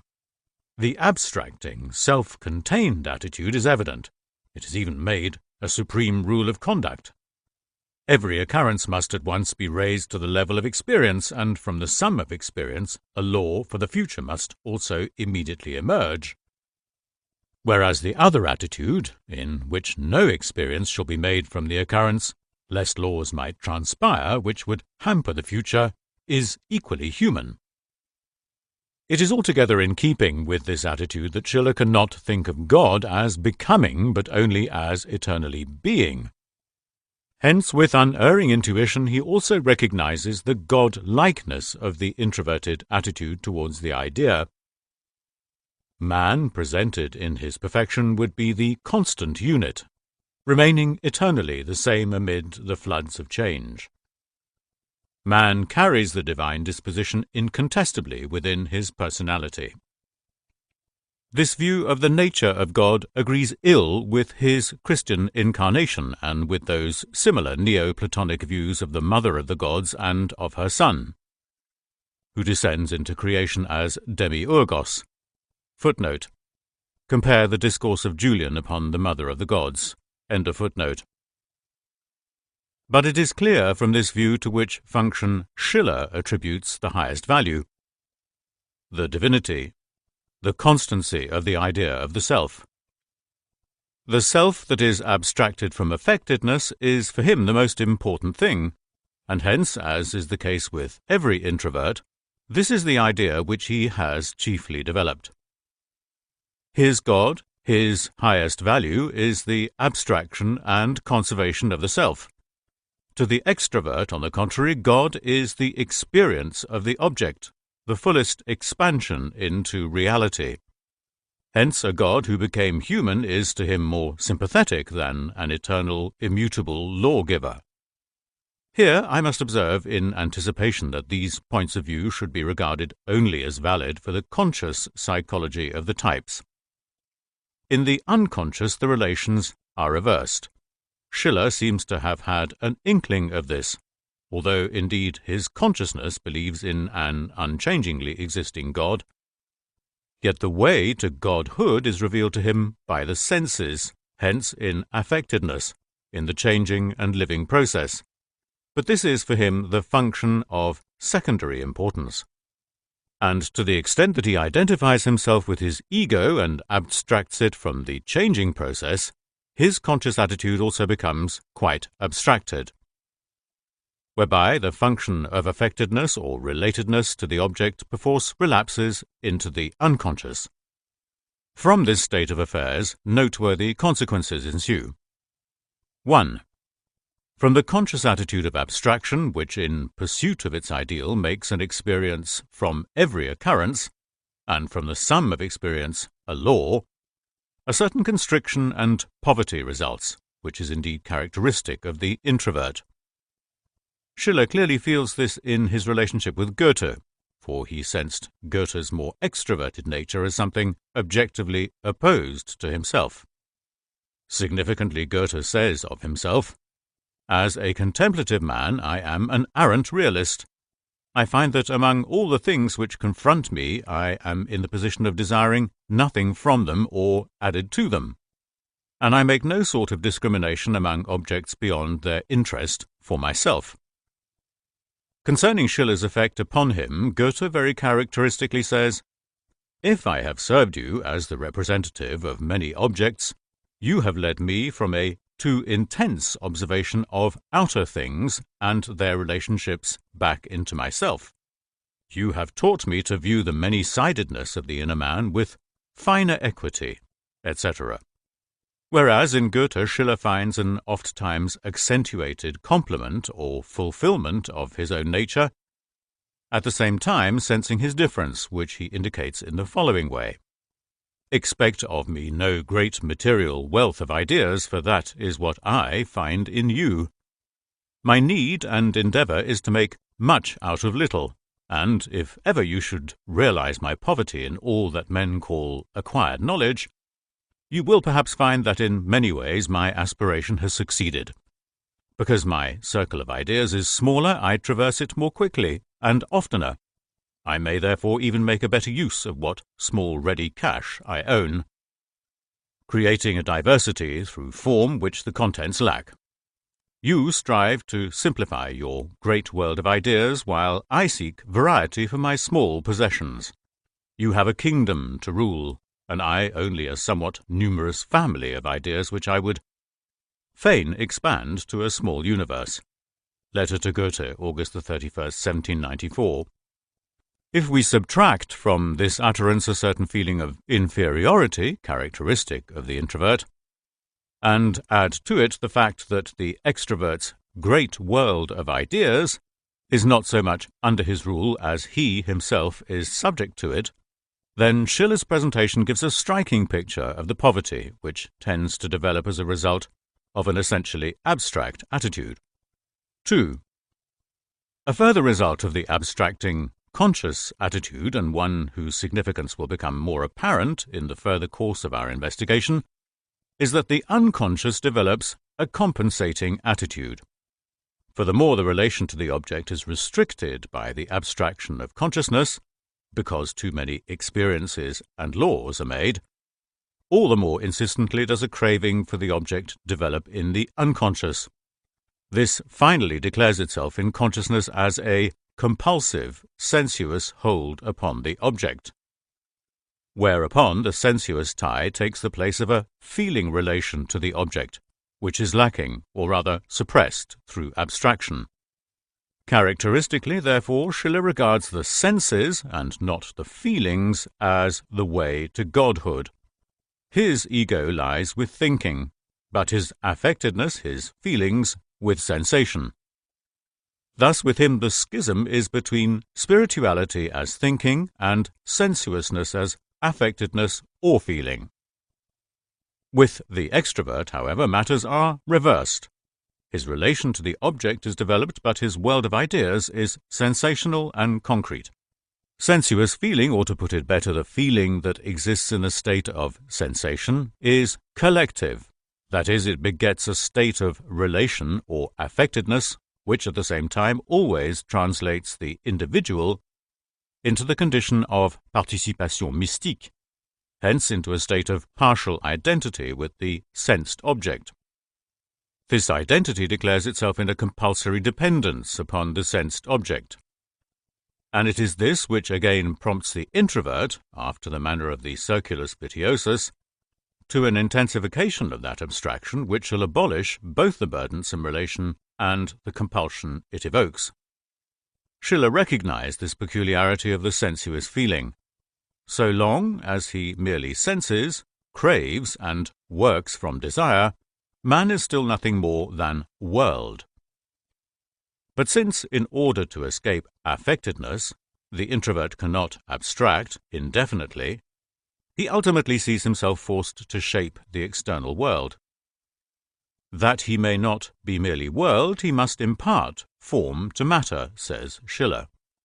He shall externalize all within and shape everything without. Both tasks, in their highest achievement, lead back to the idea of divinity from which I started out. This connection is important. Let us suppose the sensuously felt object to be a man. Will he accept this prescription? Will he, in fact, permit himself to take shape, as though the man to whom he is related were his creator? To play the god on a small scale is certainly man's vocation, but ultimately even inanimate things have a divine right to their own existence, and the world long ago ceased to be chaos when the first man-apes began to sharpen stones. It would indeed be a serious business if every introvert wished to externalize his narrow world of ideas and to shape the external world accordingly. Such experiments happen daily, but the individual ego suffers, and very justly, from this God-likeness. For the extrovert, this formula should run: to internalize all that is without and shape everything within. This reaction, as we saw just now, Schiller evoked in Goethe. Goethe gives a telling parallel to this. He writes to Schiller, "In every sort of activity, I, on the other hand, am, one might almost say, completely idealistic. I ask nothing at all from objects. But instead I demand that everything shall conform to my conceptions." April 1798. This means that when the extrovert thinks, things go just as autocratically as when the introvert operates externally. Footnote: I wish it to be clearly understood that all my observations upon the extrovert and introvert in this chapter hold valid only for the special types here dealt with: the intuitive, feeling extrovert represented by Goethe, and the intuitive, thinking introvert represented by Schiller. End of footnote. This formula, therefore, can hold good only where an almost complete stage has already been reached, when in fact the introvert has attained a world of ideas so rich and flexible and capable of expression that the object no longer forces him upon a Procrustean bed, and the extrovert such an ample knowledge of and consideration for the object that a caricature of it can no longer arise when he operates with it in his thinking. Thus we see that Schiller bases his formula upon the highest possible, and therefore makes an almost prohibitive demand upon the psychological development of the individual, assuming also that he is thoroughly clear in his own mind what his formula involves in every particular. Be that as it may, it is at least fairly clear that this formula, to externalize all that is within and shape everything without, is the ideal of the conscious attitude of the introvert. It is based on the one hand upon the hypothesis of an ideal range of his inner world of concepts and formal principles, and on the other upon the possibility of an ideal application of the sensuous principle, which in that case no longer appears as affectedness, but rather as an active power. So long as man is sensuous, he is nothing but world. That he may be not merely world, he must impart form to matter. Herein lies a reversal of the passive, enduring, sensuous principle. Yet how can such a reversal come to pass? That is the whole question. It can scarcely be assumed that a man can give to his world of ideas that extraordinary range, which would be necessary in order to impose a congenial form upon the material world, and at the same time convert his affectedness, his sensuous nature, from a passive to an active condition, thus bringing it to the heights of his world of ideas.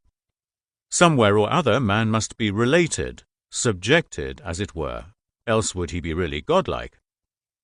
One is forced to conclude that Schiller would let it reach a point at which violence was done to the object.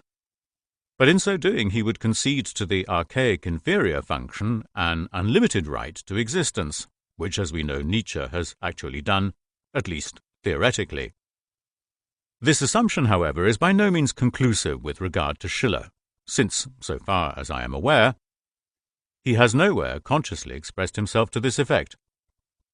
His formula has instead a thoroughly naive and idealistic character, a character, withal quite consistent with the spirit of his time, which was not yet infected by that deep mistrust of human nature and human truth which haunted the epoch of psychological criticism inaugurated by Nietzsche. The Schiller formula could be carried out only by a power standpoint, applied without ruth or consideration, a standpoint with never a scruple about equity and reasonableness towards the object, nor any conscientious examination of its own competence. Only under such conditions, which Schiller certainly never contemplated, could the inferior function also win to a share in life. In this way, archaic, naive, and unconscious elements, though decked out in a glamour of mighty words and lovely gestures, ever came crowding through, and assisted in the moulding of our present civilization, concerning the nature of which humanity is at this moment in some measure of disagreement. The archaic power instinct, which hitherto had hidden itself behind the gesture of culture, finally came to the surface in its true colours, and proved beyond question that we are still barbarians. For it should not be forgotten that in the same measure as the conscious attitude has a real claim to a certain godlikeness by reason of its lofty and absolute standpoint, an unconscious attitude also develops, whose godlikeness is orientated downwards towards an archaic god, whose nature is sensual and brutal. The enantiodromia of Heraclitus forebodes the time when this deus absconditus shall also rise to the surface and press the god of our ideals to the wall.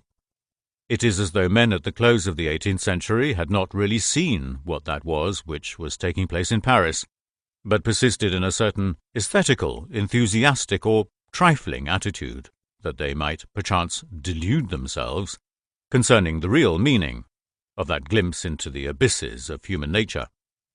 But in that nether world is terror, and man tempteth not the gods, craving only that he may never, never see what they in pity veil with night and horror. Schiller's Der Taucher. When Schiller lived, the time for dealing with the underworld was not yet come. Nietzsche, at heart, was much nearer to it, for to him it was certain that we were approaching an epoch of great struggle. He it was, the only true pupil of Schopenhauer, who tore through the veil of naivety and, in his Zarathustra, conjured up from that lower region ideas that were destined to be the most vital content of the coming age. B. Concerning the basic instincts. In the 12th letter, Schiller deals with the two basic instincts, to which at this point he devotes a somewhat fuller description. The sensuous instinct is that which is concerned with the placing of man within the confines of time and making him material. This instinct demands that there be change and that time should have a content. This state, which is merely filled time, is called sensation, page 56. In this state, man is nothing but a unit of magnitude, a filled moment of time, or, more correctly, he's not even that, for his personality is dissolved, so long as sensation rules him and time carries him along. With unbreakable bonds, this instinct chains the upward-striving mind to the world of sense, and calls abstraction from unfettered wandering in the infinite back into the confines of the present. It is entirely characteristic of Schiller's psychology that he should conceive the expression of this instinct as sensation, and not as active, sensuous desire. This shows that for him sensuousness has the character of reaction, of affectedness, which is altogether characteristic of the introvert. An extrovert would undoubtedly first lay stress upon the character of desire. There is further significance in the statement that it is this instinct which demands change. The idea wants changelessness and eternity. Whoever lives under the supremacy of the idea strives for permanence.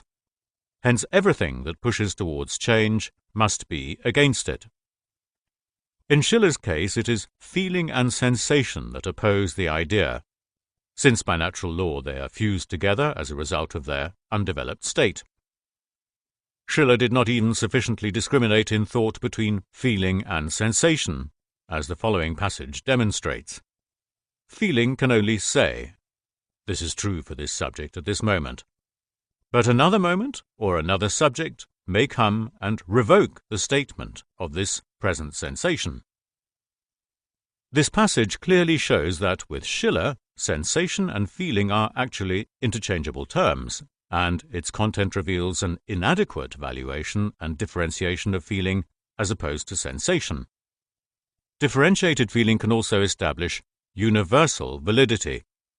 It is not particularly casuistical, but it is certainly true that the feeling sensation of the introverted thinking type is, by reason of its passive and reactive character, purely casuistical. For it can never mount above the individual case by which it is alone stimulated to an abstract comparison of all cases, because with the introverted thinking type this office is allotted not to feeling but to thinking. But matters are reversed with the introverted feeling type, whose feeling reaches an abstract and universal character and can establish permanent values. From a further analysis of Schiller's description, we find that feeling sensation, by which term I mean the characteristic fusion of feeling and sensation in the introverted thinking type, is that function with which the ego is not definitely identified. It has the character of something inimical and foreign that destroys the personality. It draws it away with it, as it were, setting the man outside himself and alienating him from himself. Hence, Schiller likens it to the affect that sets a man beside himself, that is to say, extroverted. When one has collected oneself, this is termed with equal justice being oneself again, that is to say, introverted. That is, returning once more to the self, restoring one's personality. The conclusion, therefore, is unmistakable, that to Schiller it seems as though feeling sensation does not really belong to the person, but is merely a more or less precarious accessory, to which on occasion a robust will is victoriously opposed. But to the extrovert it is just this side of him which seems to constitute his real nature. It is as if he were actually with himself only when he is affected by the object, a circumstance we can well understand when we consider that the relation to the object is his superior, differentiated function to which abstract thinking and feeling are just as much opposed as they are indispensable to the introvert. The thinking of the extroverted feeling type is just as prejudicially affected by the sensuous instinct as is the feeling of the introverted thinking type. For both it means extreme limitation to the material and casuistical. Living through the object has also its unfettered wandering in the infinite, and not abstraction alone, as Schiller thinks. By means of this exclusion of sensuousness from the idea and range of the person, Schiller is able to arrive at the view that the person is absolute and indivisible unity, which can never be in contradiction with itself. This unity is a desideratum of the intellect, which would fain maintain its subject in the most ideal integrity. Hence, as the superior function, it must exclude the sensuous or relatively inferior function. But the final result of this is that crippling of the human being which is the very motive and starting point of Schiller's quest. Since for Schiller feeling has the quality of feeling sensation, and is therefore merely casuistical, the supreme value, a really eternal value, is given to formative thought, the so-called formative instinct. Footnote: formative instinct is equivalent to thinking faculty for Schiller. Schiller himself criticizes this point later. End of footnote. As Schiller calls it. But when thought has once affirmed, this is, it is decided for all time, and the validity of its pronouncement is vouched for by the personality itself, which offers defiance to all change. But one cannot refrain from asking, does the meaning and value of personality really reside only in what is constant and permanent? Can it not be that change, becoming, and development represent even higher values than sheer defiance against change? When the formative instinct becomes the guiding power and the pure object works in us, then is the supreme unfolding of being. Then do all barriers dissolve. Then, from a unit of magnitude to which needy sense confined him, has man arisen to a unit of idea, embracing the entire realm of phenomena. No longer are we individuals, but the race. Through our mind is the judgment of all minds pronounced, and by our deed is the choice of every heart represented." End of quote. It is unquestionable that the thought of the introvert aspires towards this Hyperion. It is only a pity that the unit of idea is the ideal of such a very limited class of men. Thinking is merely a function which, when fully developed and exclusively obeying its own laws, naturally sets up a claim to general validity. Only one part of the world, therefore, can be comprehended through thinking, another part only through feeling, a third only through sensation, etc. There are in fact various psychic functions, for biologically the psychic system can be understood only as an adaptation system. Eyes exist presumably because there is light. Thinking, therefore, under all circumstances commands only a third or a fourth of the total significance, although in its own sphere it possesses exclusive validity. Just as vision is the exclusively valid function for the reception of light waves and hearing for sound waves. Hence a man who sets the unit of idea on a pinnacle and senses feeling sensation as something antithetic to his personality can be compared with a man who has good eyes but is nevertheless quite deaf and anesthetic. No longer are we individuals but the race. Certainly if we exclusively identify ourselves with thinking or with any one function whatsoever, for then are we collective and generally valid beings, although quite estranged from ourselves. Outside this quarter psyche, the other three quarters are in the darkness of repression and inferiority. Est-ce la nature qui porte ainsi les hommes si loin d'eux-mêmes? Is it nature which carries man so far away from himself? We might here ask with Rousseau. Is it indeed nature, or is it not rather our own psychology which so barbarously overprizes the one function and allows us to be swept away by it? This impetus is of course a piece of nature, namely that untamed, instinctive energy before which the differentiated type recoils if ever it should accidentally reveal itself in an inferior and despised function, instead of in the ideal function, where it is prized and honoured as divine enthusiasm. Schiller truly says, "But thy individuality and thy present need change will bear away, and what today thou ardently craveth in days to come, she will make the object of thy loathing."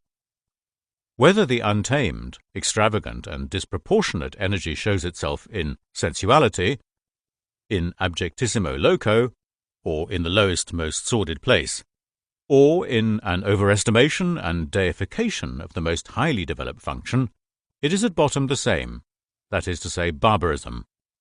But naturally no insight of this state can be gained while one is still hypnotized by the object of action, so that one ignores the how of the acting. Identification with the one differentiated function means that one is in a collective state. Not, of course, that one is identical with a collective, as is the primitive, but collectively adapted. For the judgment of all minds is expressed by our own, insofar as our thought and speech exactly conform to the general expectation of those whose thinking is similarly differentiated and adapted. Furthermore, the choice of every heart is represented by our act, just insofar as we think and do as all desire it to be thought and done. There is certainly a universal belief and desire that that value is the best and most worthwhile wherein an identity with the one differentiated function is as fully achieved as possible. For that brings the most obvious social advantages, albeit the greatest disadvantages to those minorities of our nature which often constitute a great portion of the individuality. As soon as one affirms, says Schiller, a primordial, therefore necessary antagonism of the two instincts, there is of course no other means of preserving unity in man than for him unconditionally to subordinate the sensuous to the reasoning instinct. Mere uniformity can only result from this, not harmony, and man still remains eternally divided. Because it costs much to remain true to one's principles through every fluctuation of feeling, one seizes upon the more comfortable expedient of consolidating the character through the blunting of feeling. For in sooth it is infinitely easier to obtain peace from a disarmed adversary than to command a daring and robust enemy. Very largely also this operation includes that process which we call forming the man, and this in the best sense of the word, where it embraces the idea of an inner cultivation and not merely out of form. A man thus formed will indeed be safeguarded from being mere crude nature or from appearing as such, but he will also be armoured by principle against every sensation of nature, so that humanity will reach him as little from without as from within. Schiller was also aware that the two functions, thinking and affectedness, feeling sensation, can substitute one another, which happens as we saw when one function is preferred. He may shift the intensity which the active function demands upon the passive one, affectedness. He can substitute the formative instinct by the instinct for material, and convert the receiving into a determining function. He can assign to the active function, positive thinking, the extensity which belongs to the passive one. He can entrench upon the instinct for material to the benefit of the formative instinct and substitute the determining for the receiving function. In the first instance, never will he be himself. In the second, he will never be anything else. End of quote. In this very remarkable passage, much is contained which we have already discussed. When the energy belonging to positive thinking is bestowed upon feeling sensation, which would be equivalent to a reversal of the introverted type, the qualities of the undifferentiated, archaic feeling sensation become paramount. That is, the individual relapses into an extreme relatedness, or identification with the sensed object. This state corresponds with the so-called inferior extroversion, that is, an extroversion which, as it were, detaches the individual entirely from his ego and dissolves him into archaic, collective ties and identifications. He is then no longer himself, but a mere relatedness. He is identical with his object, and consequently without a standpoint. Against this condition, the introvert instinctively feels the greatest resistance, which, however, is no sort of guarantee against his repeated and unwitting lapse into it. Under no circumstances should this state be confused with the extroversion of an extroverted type, although the introvert is continually prone to make this mistake, and to show towards the true extroversion that same contempt which at bottom he always feels for his own extroverted relation. Footnote. To avoid misconception, I would here like to observe that this contempt does not concern the object, not at least as a rule, but merely the relation to it. End of footnote. The second instance, on the other hand, corresponds with a pure presentation of the introverted thinking type, who through amputation of the inferior feeling sensation condemns himself to sterility. That is, he enters that state in which humanity will reach him as little from without as from within. Here also it is obvious that Schiller continues to write purely from the standpoint of the introvert, because the extrovert, who possesses his ego not in thinking, but rather in the feeling relation to the object, really finds himself through the object, while the introvert loses himself in it.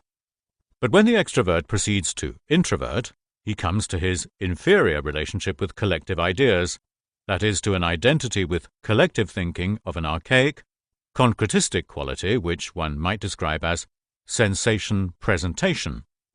He loses himself in this inferior function just as much as the introvert in his inferior extroversion. Hence the extrovert has the same repugnance, fear, or silent scorn for introversion as the introvert for extroversion. Schiller senses this opposition between the two mechanisms, thus in his own case between sensation and thinking, or, as he also says, between material and form, or again, passivity and activity. affectiveness and active thinking, in contrast to reactive thinking previously referred to, as unbridgeable. The distance between sensation and thinking is infinite, and any sort of mediation is absolutely inconceivable. The two conditions are opposed to each other and can never be joined. But both instincts are insistent, and as energies, as Schiller himself in very modern fashion regards them, they need and in fact demand effective discharge. The demands of both the material and the formative instincts are a serious matter, for the one is related in cognition to the reality, while the other to the necessity of things.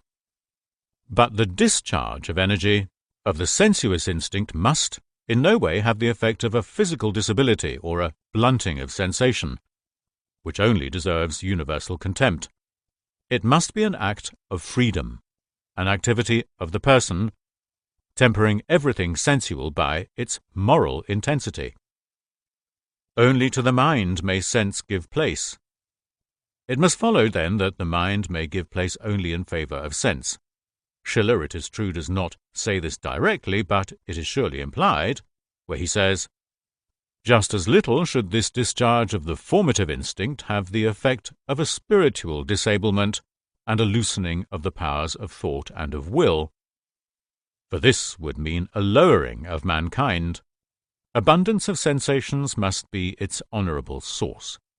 Sensuousness itself must maintain her province with conquering power, and resist the despotism which the mind, with its encroaching activity, would willingly inflict upon her."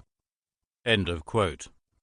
In these words, a recognition of the equal rights of sensuousness and spirituality is expressed. Schiller therefore concedes to sensation the right to its own existence.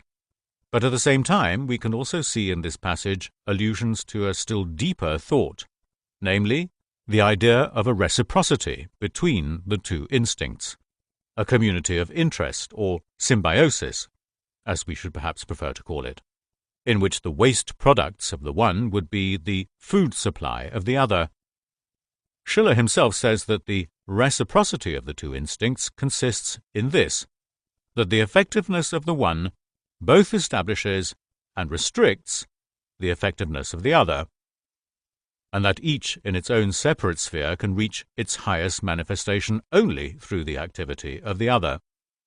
Hence, if we follow out this idea, their opposition must in no way be conceived as something to be done away with, but must, on the contrary, be regarded as something useful and life-promoting, which should be preserved and strengthened.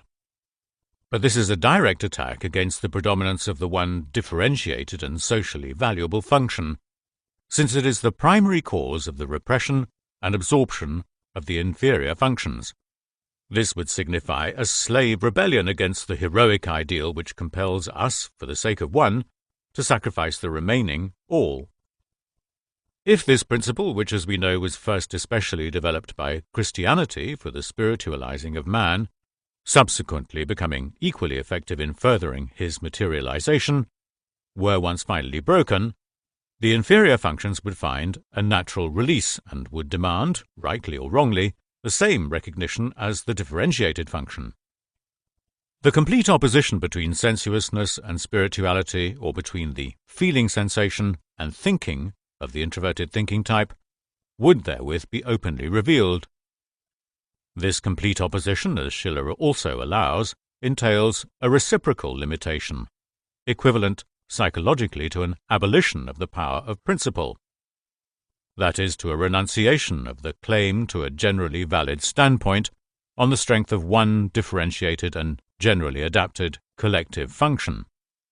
The direct outcome of this renunciation is individualism, that is, the necessity for a realization of individuality, a realization of man as he is. Let us hear how Schiller tries to approach the problem. This reciprocity of the two instincts is indeed merely a problem of the reason. It is a task which man is able wholly to solve only through the perfecting of his being. It is the idea of his humanity in the truest meaning of the word. Hence it is an absolute to which, in the issue of time, he can constantly approach without ever attaining. End of quote. It is a pity that Schiller is so conditioned by his type. If it were not so, it could never have occurred to him to look upon the cooperation of the two instincts as a problem of the reason, since opposites are not to be united rationally. Tertium non datur, or no third possibility is given. That is the very basis of their opposition. Then it must be that Schiller understands by reason something else than ratio, namely a higher and almost mystical faculty. Opposites can be reconciled practically only in the form of compromise, that is, irrationally, wherein a novum arises between them which, though different from both, has the power to take up their energies in equal measure as an expression of both and of neither. Such an expression cannot be contrived, it can only be created through living. As a matter of fact, Schiller also means this latter possibility, as we see in the following sentence. But should instances occur when he, man, proved at the same time this double experience, wherein he was not only conscious of his freedom but also sensed his own existence, when, feeling himself to be matter, he at the same time knew himself to be spirit, in this unique state and in no other would he gain a complete vision of his humanity, and the object which evoked this vision would serve as the symbol of his accomplished destiny. End of quote. Thus, if the individual were able to live both faculties or instincts at the same time, that is, thinking by sensing and sensing by thinking, out of that experience, which Schiller calls the object, a symbol would arise which would express his accomplished destiny, that is, his way upon which his yea and his nay are reconciled. Before we take a nearer survey of this idea, it would be well for us to ascertain how Schiller conceives the nature and origin of the symbol. The object of the sensuous instinct is life in its widest meaning, a concept that signifies all material being and all things directly present to the senses. The object of the formative instinct is form, a concept that embraces all formal qualities of things and all relations of the same to the thinking function. The object of the mediating function is, therefore, living form, according to Schiller, for this would be precisely that symbol which unites the opposites, a concept which serves to describe all aesthetic qualities of phenomena, which embraces in a single word the thing called beauty in its fullest significance. But the symbol also presupposes a function which creates symbols and, while creating them, is an indispensable agent for their apprehension. This function Schiller calls a third instinct, the play instinct. It has no similarity with the two opposing functions. It nonetheless stands between them and does justice to both natures, always provided, which Schiller does not mention, that sensation and thinking are recognized as serious functions. But there are many with whom neither sensation nor thinking is wholly serious, in which case seriousness must hold the middle place instead of play. Although in another place Schiller denies the existence of a third mediating instinct, we will nevertheless assume, though his conclusion is somewhat at fault, his intuition to be all the more accurate. For as a matter of fact, something does stand between the opposites, though it has become invisible in the differentiated type. In the introvert it lies in what I've termed feeling sensation. On account of its relative repression, the inferior function is only partly attached to consciousness. Its other part is dependent upon the unconscious. The differentiated function is most fully adapted to outer reality. It is essentially the reality function. Hence it is as much as possible shut off from any admixture of fantastic elements. These elements, therefore, become linked up with the inferior functions, which are similarly repressed. For this reason, the sensation of the introvert, which is usually sentimental, has a very strong tinge of unconscious fantasy. The third element, in which the opposites merge, is on the one hand creative and on the other receptive fantasy activity. It is this function which Schiller terms the play instinct, by which he means more than he actually says. He exclaims, For let us admit once and for all, man only plays when he is a man in the fullest meaning of the word. And he is only completely man when he is playing. For him, the object of the play instinct is beauty. Man shall only play with beauty, and only with beauty shall he play. Schiller was actually aware what it might mean to assign the chief position to the play instinct.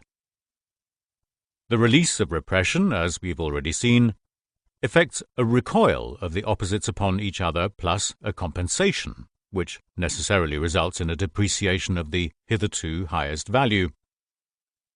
For culture, as we understand it today, it is certainly a catastrophe when the barbaric side of the European comes uppermost. For who can guarantee that such a man, when he begins to play, shall forthwith take the aesthetic motive and the enjoyment of pure beauty as his goal? That would be an entirely unjustifiable anticipation. As a result of the inevitable debasement of cultural achievement, a very different result must first be expected. Therefore, with justice, Schiller observes, the aesthetic play instinct will, therefore, in its first essays, be scarcely recognizable, because the sensual instinct, with its capricious temper and savage lusts, ceaselessly intervenes. Thus we see crude taste avidly seizing upon the new and startling, the motley, adventurous, and bizarre, even upon the violent and savage, and fleeing nothing so eagerly as simplicity and calm. From this passage we must conclude that Schiller was aware of the danger of this conversion. It also follows that he cannot himself acquiesce in the solution found, but feels a compelling need to give man a more substantial foundation for his manhood than the somewhat insecure basis which an aesthetic playful attitude can offer him. That must indeed be so, for the opposition between the two functions or function groups is so great and so inveterate that play alone could hardly suffice to counterbalance all the difficulty and seriousness of this conflict. Similia similibus curantur, or let like be cured by like. A third factor is needed, which at the least can equal the two other in seriousness. With the attitude of play, all seriousness must vanish, whereby the possibility of an absolute determinability presents itself. At one time the instinct is pleased to be allured by sensation, at another by thinking. Now it will play with objects and now with ideas. But in any case it will not play exclusively with beauty, for in that case man would be no longer a barbarian but already aesthetically educated. Whereas the actual question at issue is, how is he to emerge from the state of barbarism? Above all else, therefore, it must be definitely established where man actually stands in his innermost being. A priori he is as much sensation as he is thinking.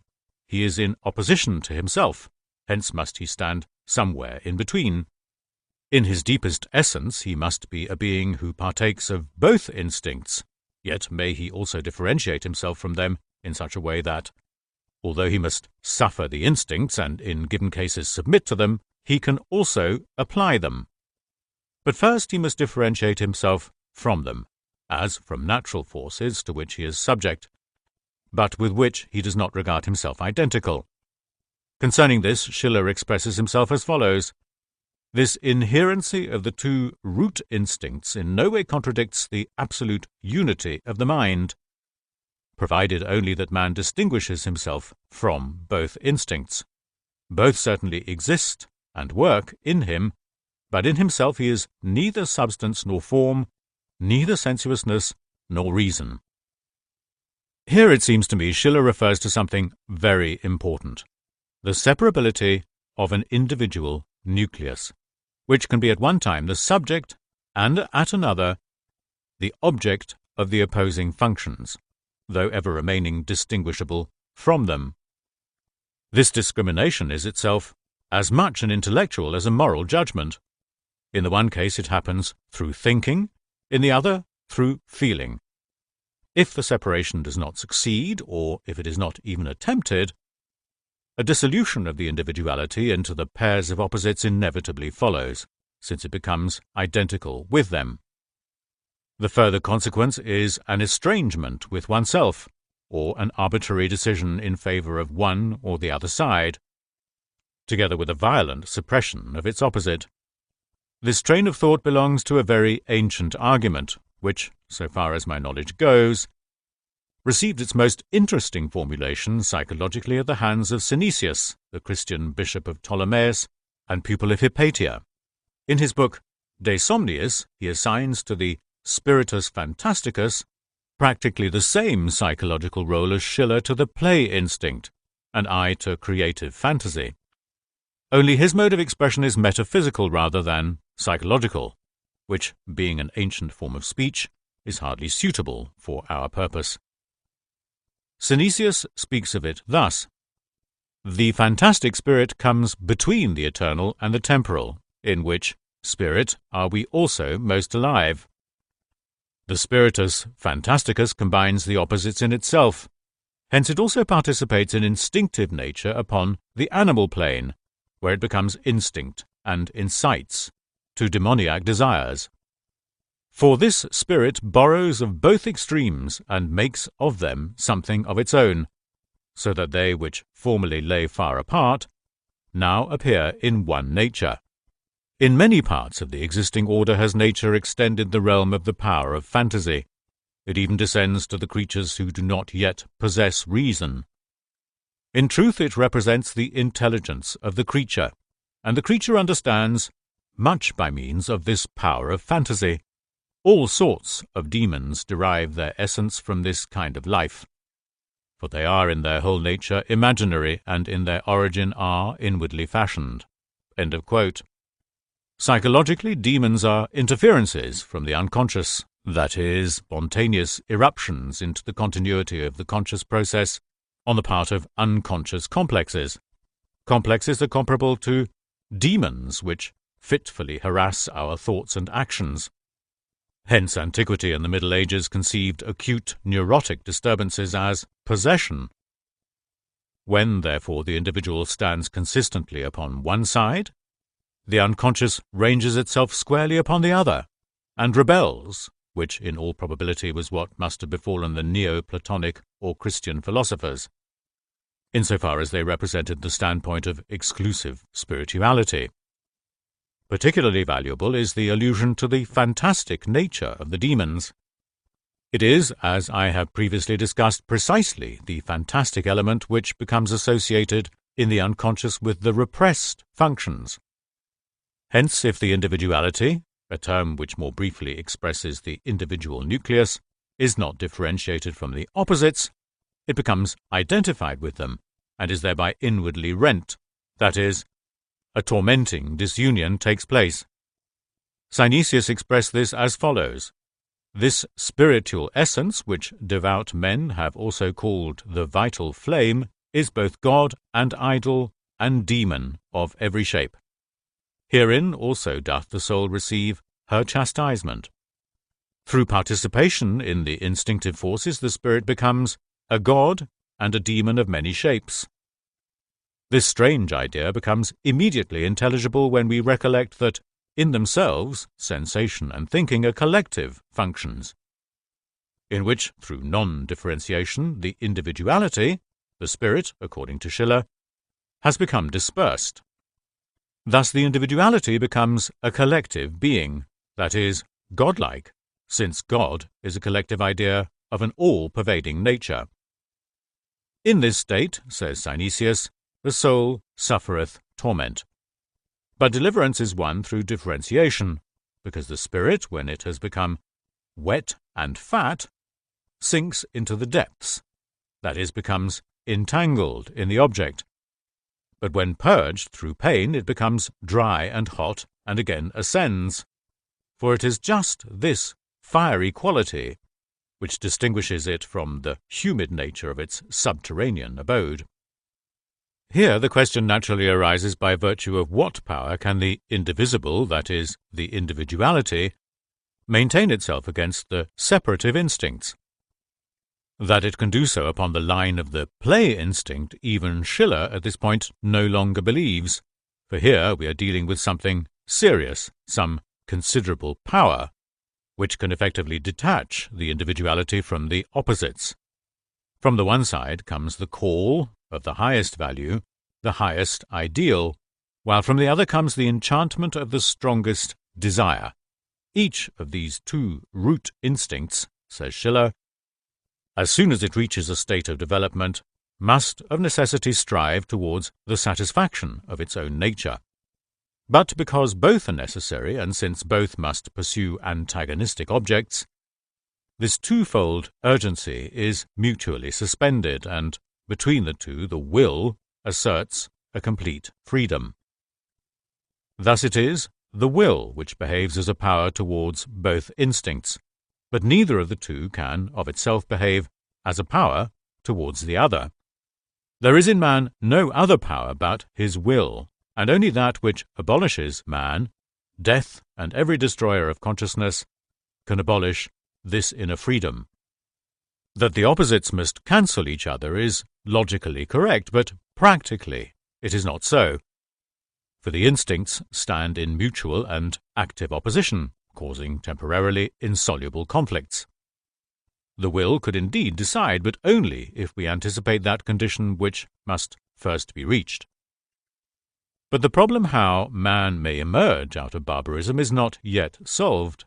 Neither is that condition established which alone could lend the will such efficacy as would reconcile the two root instincts. It is in fact a sign of the barbarous state that the will has a one-sided determination through one function. Yet the will must nonetheless have a content, an aim. And how is this aim to be reached?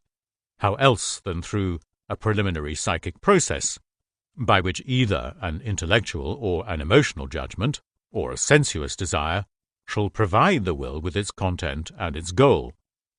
If we allow sensuous desire as a motive of will, we act in harmony with the one instinct against our rational judgment.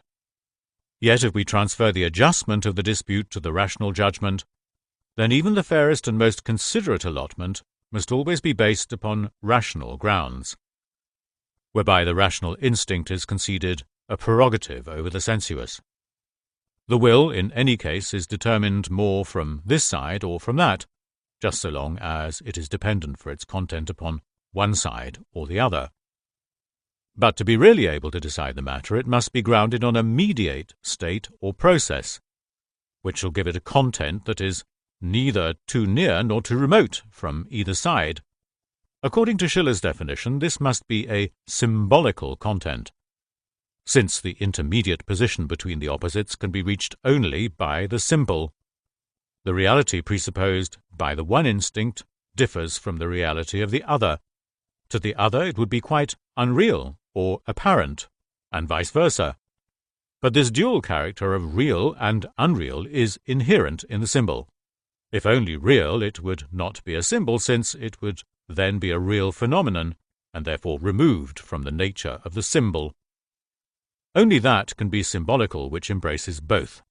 If altogether unreal, it would be mere empty imagining, which being related to nothing real would be no symbol. The rational functions are, by their nature, incapable of creating symbols, since they produce only a rational product, necessarily restricted to a single meaning, which forbids it from also embracing its opposite. The sensuous functions are equally unfitted to create symbols, because, from the very nature of the object, they are also confined to single meanings which comprehend only themselves and neglect the other.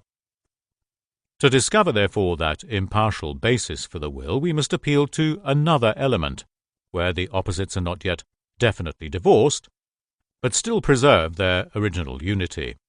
Manifestly, this is not the case with consciousness, since the whole nature of consciousness is discrimination, distinguishing ego from non-ego, subject from object, yes from no, and so forth. The separation into pairs of opposites is entirely due to conscious differentiation. Only consciousness can recognize the suitable and distinguish it from the unsuitable and worthless.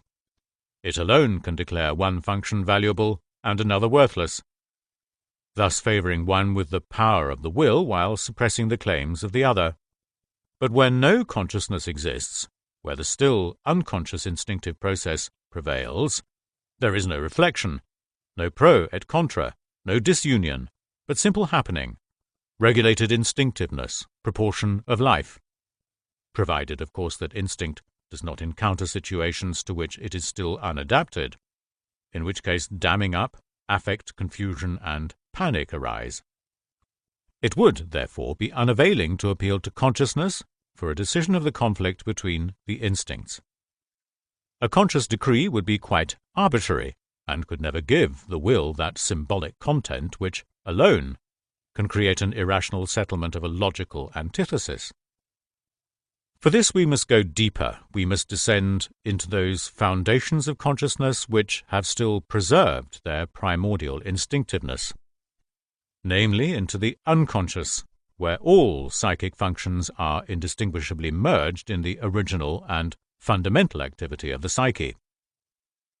The lack of differentiation in the unconscious arises in the first place from the almost direct association of the brain centers among themselves, and in the second from the relatively weak energic value of unconscious elements. It may be concluded that they possess relatively little energy from the fact that an unconscious element at once ceases to remain subliminal as soon as it receives a stronger accent of value. This enables it to rise above the threshold of consciousness, which it can achieve only by virtue of a specific informing energy. Therewith it becomes an eruption, a spontaneously arising presentation. The strong energic value of the conscious contents has an effect like intensive illumination, whereby distinctions become clearly perceptible and mistakes eliminated. In the unconscious, on the contrary, the most heterogeneous elements, insofar as they possess only a vague analogy, may become mutually substituted for each other, just by virtue of their relative obscurity and frail energic value. Even heterogeneous sense impressions coalesce, as we see in the photisms, Bleuler, of audition coloriée. Synesthesia. Language also contains not a few of these unconscious blendings, as I've shown, for example, with sound, light, and emotional states. The unconscious, therefore, might be that neutral region of the psyche where everything that is divided and antagonistic in consciousness flows together into groupings and formations. These, when examined in the light of consciousness, reveal a nature that exhibits the constituents of the one side as much as the other. They nevertheless belong to neither side, but occupy an independent middle station. This mediate position constitutes for consciousness both their value and their worthlessness. Worthless insofar as nothing clearly distinguishable emerges instantaneously from their formation, thus leaving consciousness embarrassed as to its purpose, but valuable insofar as their undifferentiated state gives them that symbolic character which is essential to the content of a mediatory will.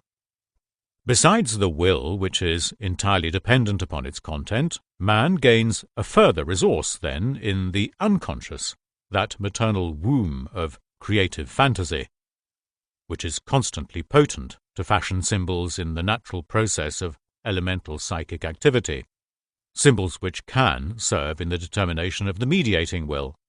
I say can, advisedly, because the symbol does not eo ipso, or in itself, step into the breach, but remains in the unconscious just so long as the energic value of the conscious content exceeds the value of the unconscious symbol.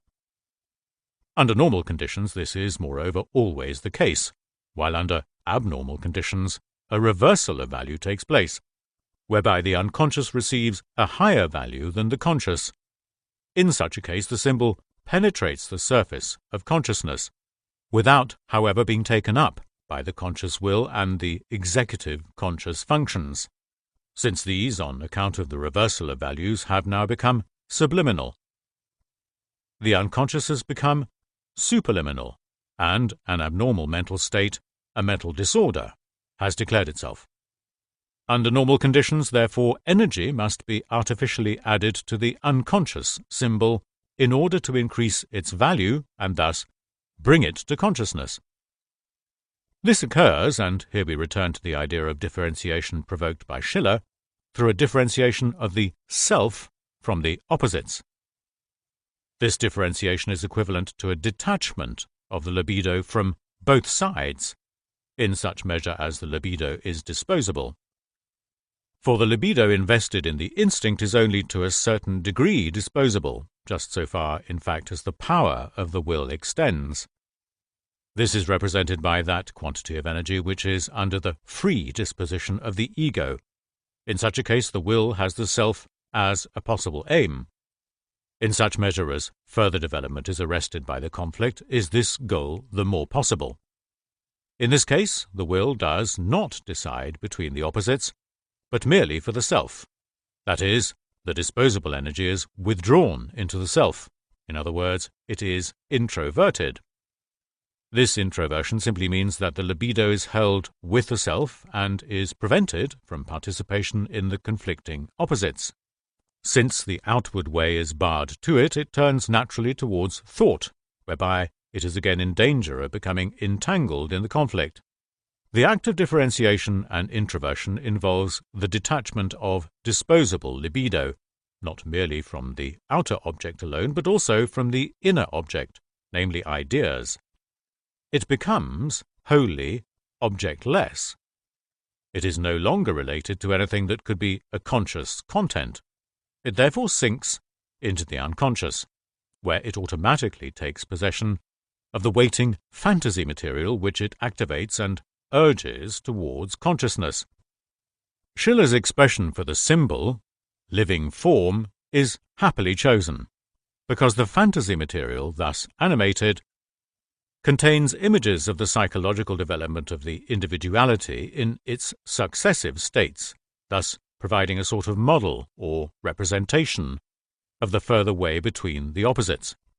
Although it may frequently happen that the discriminating conscious activity cannot find much in these images that can be immediately understood, such intuitions nevertheless contain a living power, which may have a determining effect upon the will.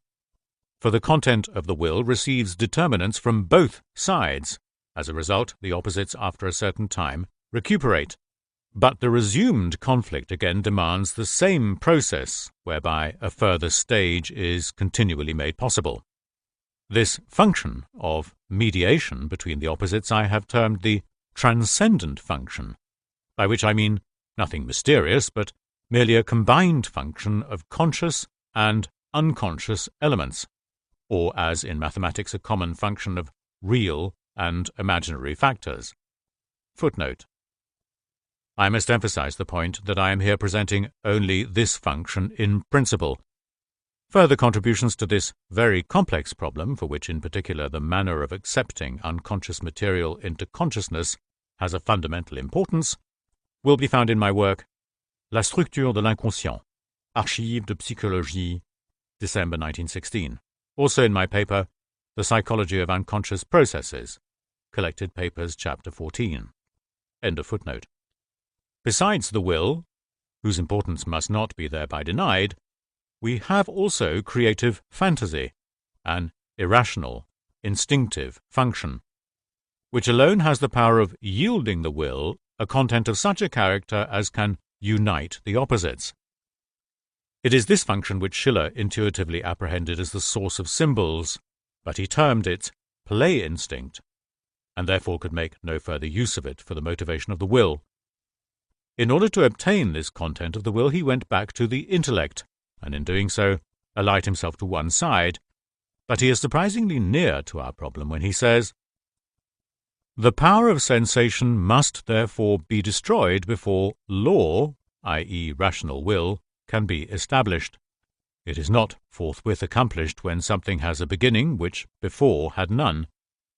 Man cannot immediately pass from sensation to thinking. He must take a step backwards, since only when one determinant is abolished can its opposite take its place. He must be momentarily free from every determinant and pass through a condition of pure determinability.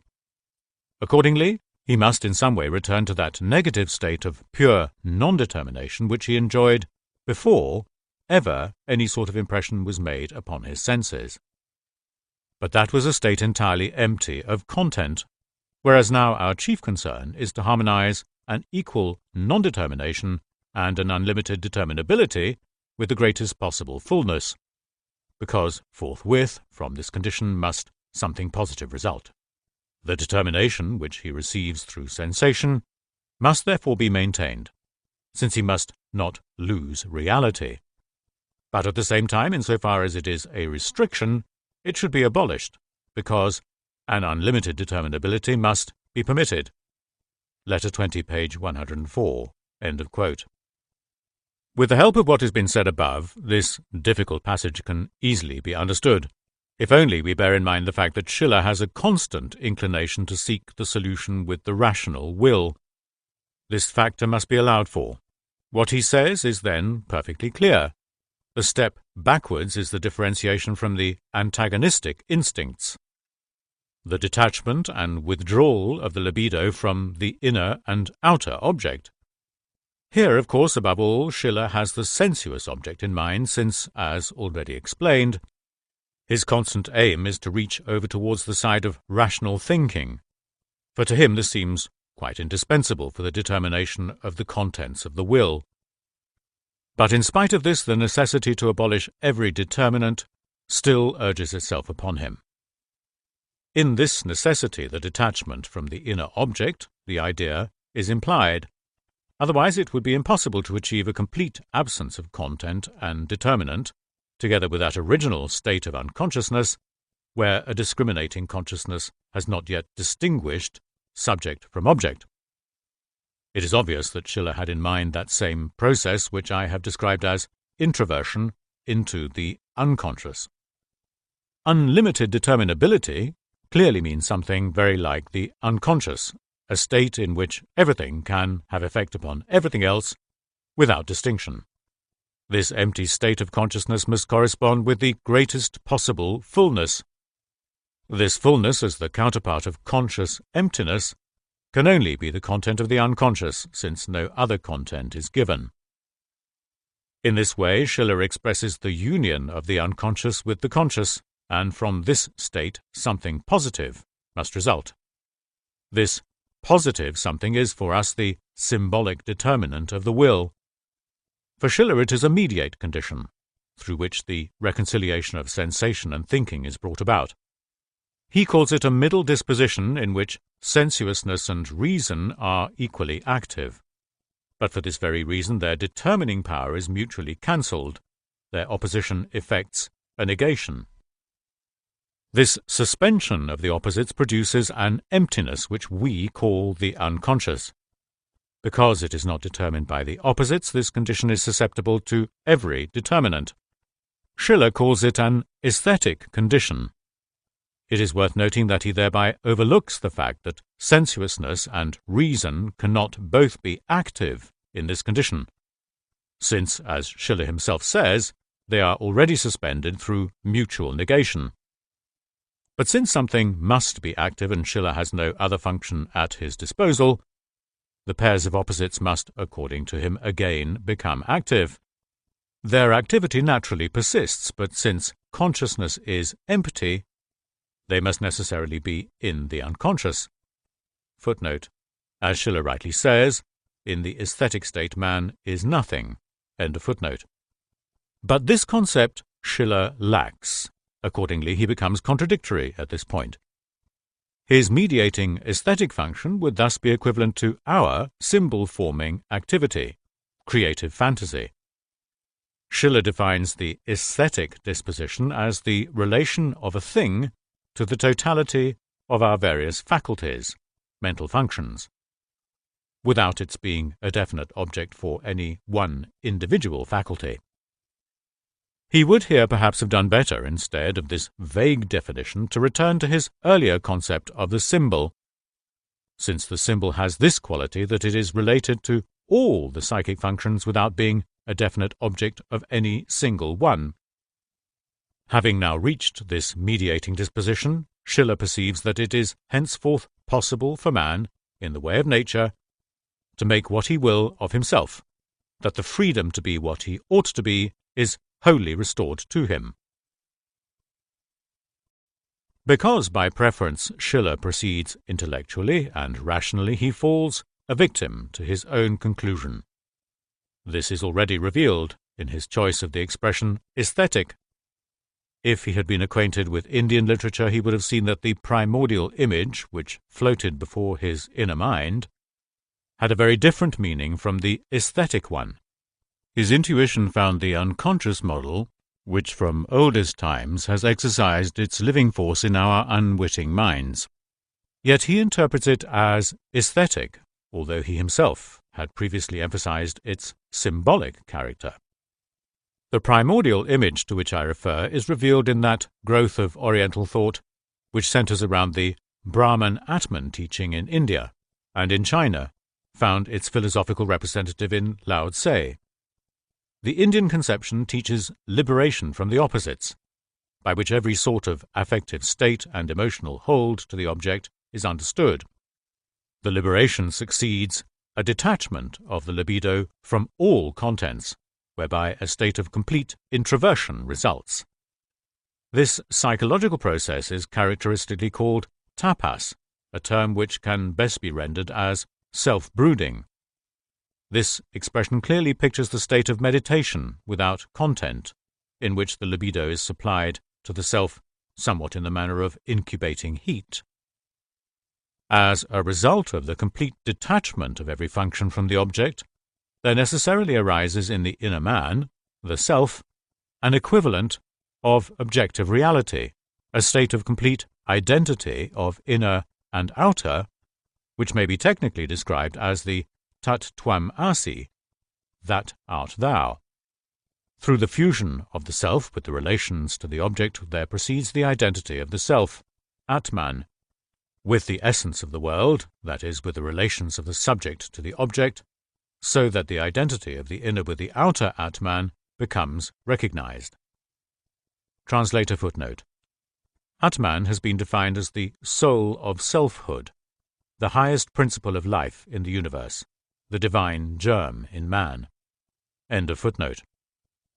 The concept of Brahman differs only slightly from the concept of Atman, since in Brahman the idea of the self is not explicitly given.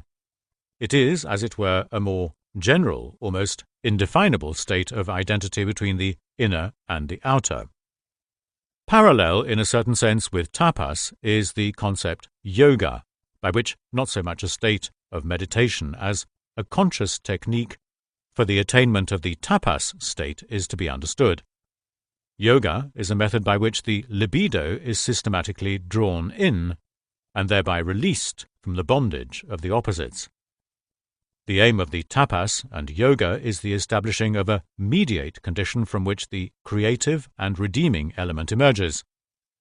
For the individual, the psychological result is the attainment of Brahman, the supreme light, or bliss. This is the final aim of the redeeming practice. But at the same time, this process is also interpreted in terms of cosmogony, since from Brahman Atman, as the foundation of the world, all creation proceeds. The cosmogonic myth, like every myth, is a projection of unconscious processes. The existence of this myth proves, therefore, that in the unconscious of the tapas practitioner, creative processes take place which can be interpreted as new adjustments towards the subject.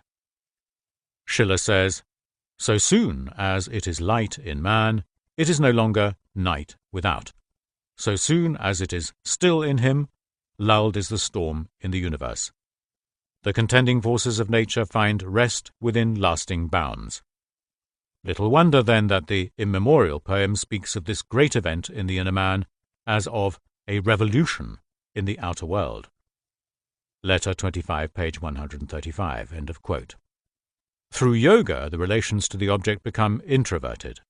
That is, through a deprivation of energic value, they sink into the unconscious, where, as described above, they can engage in new associations with other unconscious contents, and thus transformed they rise again, when the tapas practice is completed, towards the object. Through the transformation of the relation to the object now acquires a new aspect. It is as though newly created. Hence the cosmogonic myth is a speaking symbol for the final result of the tapas exercise. In the almost exclusively introverted direction of the Indian religious exercise, the new adaptation to the object has, of course, no significance, but it persists as unconsciously projected cosmogonic myth doctrine, without achieving any practical reorganization of life. In this respect, the Indian religious attitude stands, as it were, diametrically opposed to the Christian attitude of Western lands, since the Christian principle of love is extroverted and absolutely demands the outer object. The former principle gains the riches of knowledge, the latter the fullness of works. In the concept of Brahman, there is also contained the concept of Rita, right course, the regulated order of the world.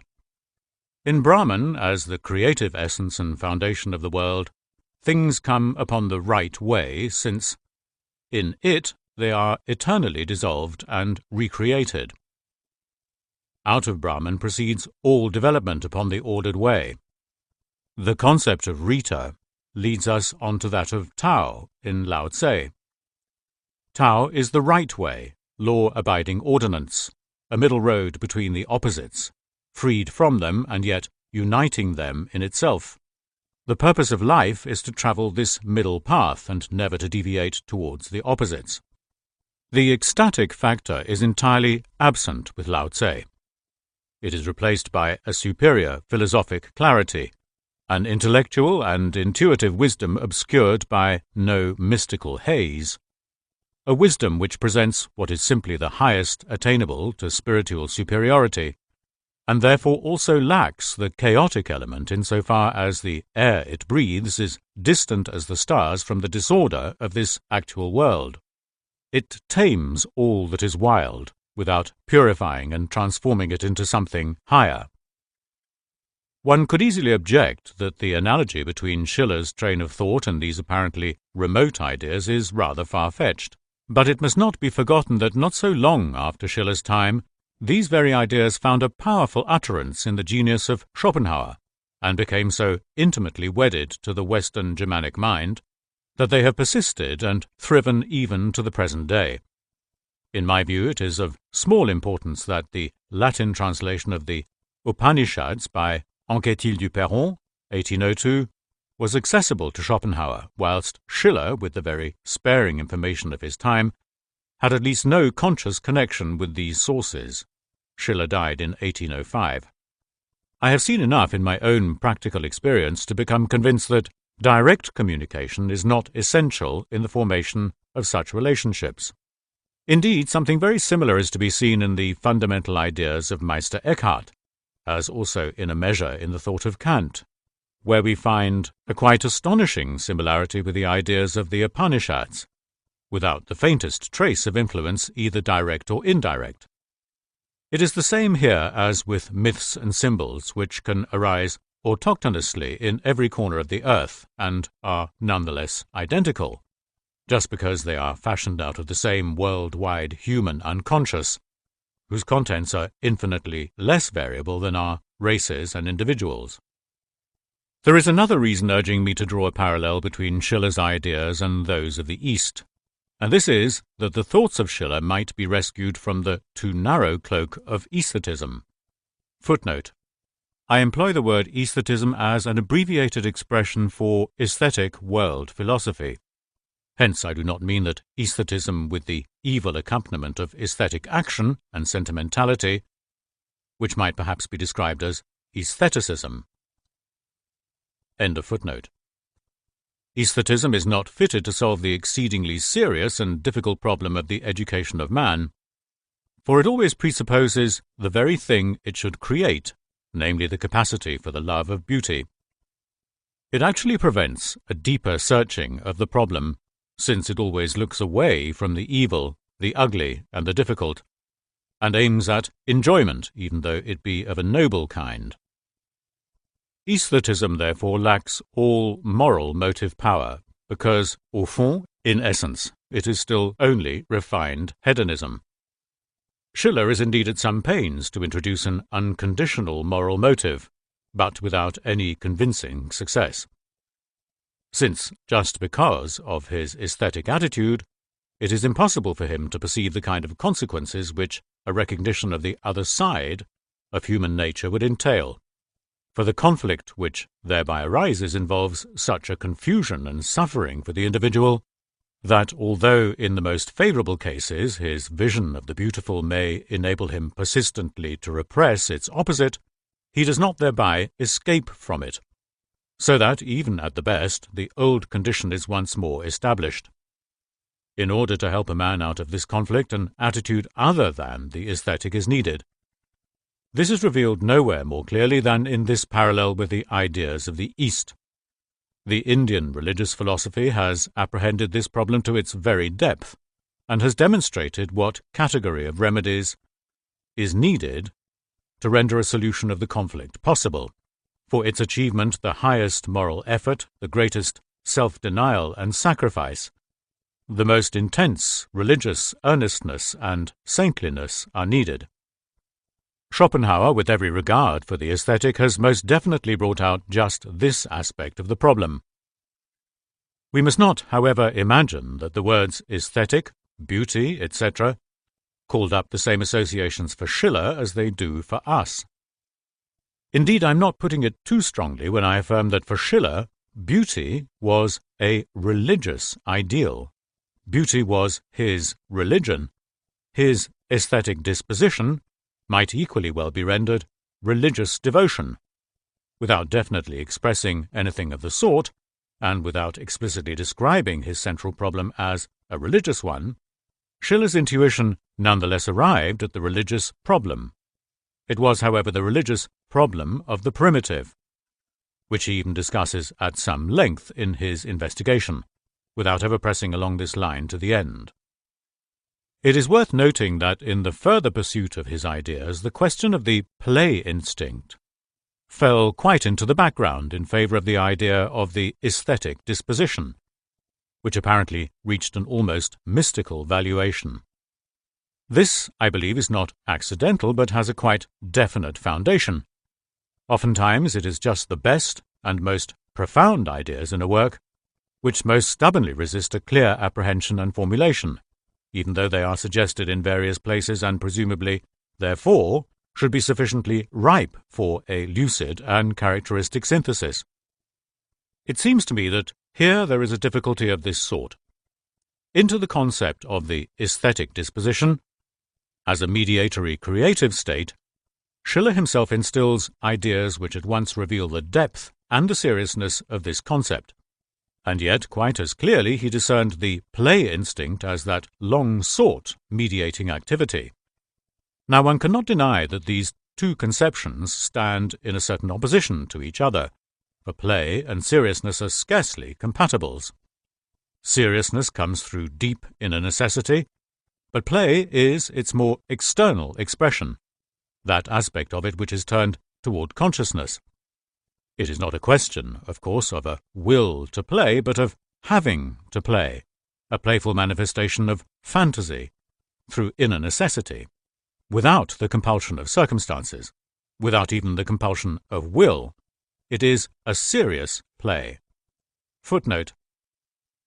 Compare what Schiller says on the necessary limitations in the use of beautiful form, Essays, page 241.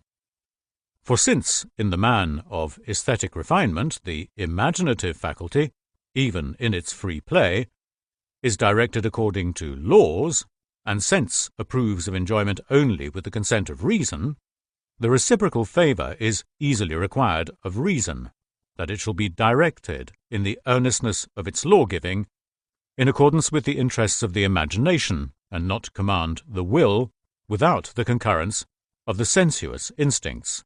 End of footnote.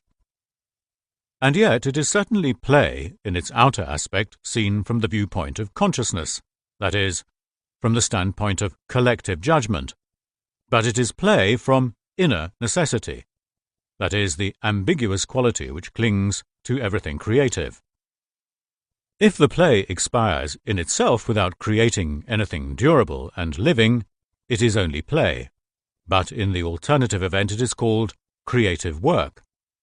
out of a playful movement of elements, whose associations are not immediately established, there arise groupings which an observant and critical intellect can only subsequently appraise. The creation of something new is not accomplished by the intellect, but by the play instinct from inner necessity. The creative mind plays with the objects it loves. Hence one can easily regard every creative activity whose potentialities remain hidden from the many as play. There are indeed very few creative men at whom the reproach of playing has not been cast. For the man of genius, and Schiller certainly was this, one is inclined to approve of this point of view. But he himself wished to go beyond the exceptional man and his kind, and to reach the common man, that he too might share that help and deliverance which the Creator from sternest inner necessity cannot in any case avoid. The possibility of extending such a point of view to the education of man in general is not, however, guaranteed as a matter of course, at least it would not seem to be. For a decision of this question we must appeal, as in all such cases, to the testimony of the history of human thought. But before doing so, we should again realize from what basis we are attacking the question. We've seen how Schiller demands a release from the opposites, even to the point of a complete emptying of consciousness, in which neither sensations, feelings, ideas, nor purposes play any sort of role. The condition thus striven for is a state of undifferentiated consciousness, or a conscious state where, from a depotentiation of energic values, all contents have forfeited their distinctiveness. But a real consciousness is possible only where values effect a discrimination of contents. Where discrimination is wanting, no real consciousness can exist. Accordingly, such a state might be called unconscious, although the possibility of consciousness is at all times present. It is a question, therefore, of an abaissement du niveau mental, Janet, lowering of mental activity of an artificial nature. Hence, also a certain resemblance to yoga and to states of hypnotic engourdissement, torpor. So far as I know, Schiller has nowhere expressed himself as to his actual view concerning the technique, if one may use the word, for the induction of the aesthetic mood. The example of Juno Ludovisi that he mentions incidentally in his letters shows us a state of aesthetic devotion whose character consists in a complete surrender to and feeling into the object of contemplation. But such a state of devotion lacks the essential characteristic of being without content and determinant. Nevertheless, in conjunction with other passages, this example shows that the idea of devotion was constantly present in Schiller's mind. Footnote: whereas the feminine god demands our adoration, the god-like woman also kindles our love. End of footnote. Which brings us once more to the province of the religious phenomenon, but at the same time we are permitted a glimpse of the actual possibility of extending such a viewpoint to the common man. The state of religious devotion is a collective phenomenon, which does not depend upon individual endowment. There are, however, yet other possibilities. We have seen that the empty state of consciousness, that is, the unconscious condition, is brought about by a submersion of the libido into the unconscious. Dormant in the unconscious there lie relatively accentuated contents, namely reminiscence complexes of the individual past. Above all, the parent complex, which is identical with the childhood complex in general. Through devotion, that is, through the sinking of the libido into the unconscious, the childhood complex is reactivated, whereby the reminiscences of childhood, especially the relations to the parents, are again infused with life. From the fantasies proceeding out of this reactivation there dawns the birth of the father and mother divinities, and there awakens the religious childlike relations to God with the corresponding childlike feeling. Characteristically, it is the symbols of the parents that become conscious and by no means always the images of the actual parents, a fact which Freud explains as the repression of the parent imago, through resistance to incest. I am of the same mind upon this interpretation, and yet I believe it is not exhaustive, since it overlooks the extraordinary significance of this symbolical replacement. Symbolization in the shape of the God image means an immense step forward from the concretism, the sensuousness of reminiscence, inasmuch as the regression to the parent, through the acceptance of the symbol as a real symbol, is straightway transformed into a progression. It would remain a regression if the so-called symbol were to be finally interpreted merely as a sign of the actual parents and were thus robbed of its independent character. Humanity came to its gods through accepting the reality of the symbol, that is, it came to the reality of the idea, which alone has made man lord of the earth.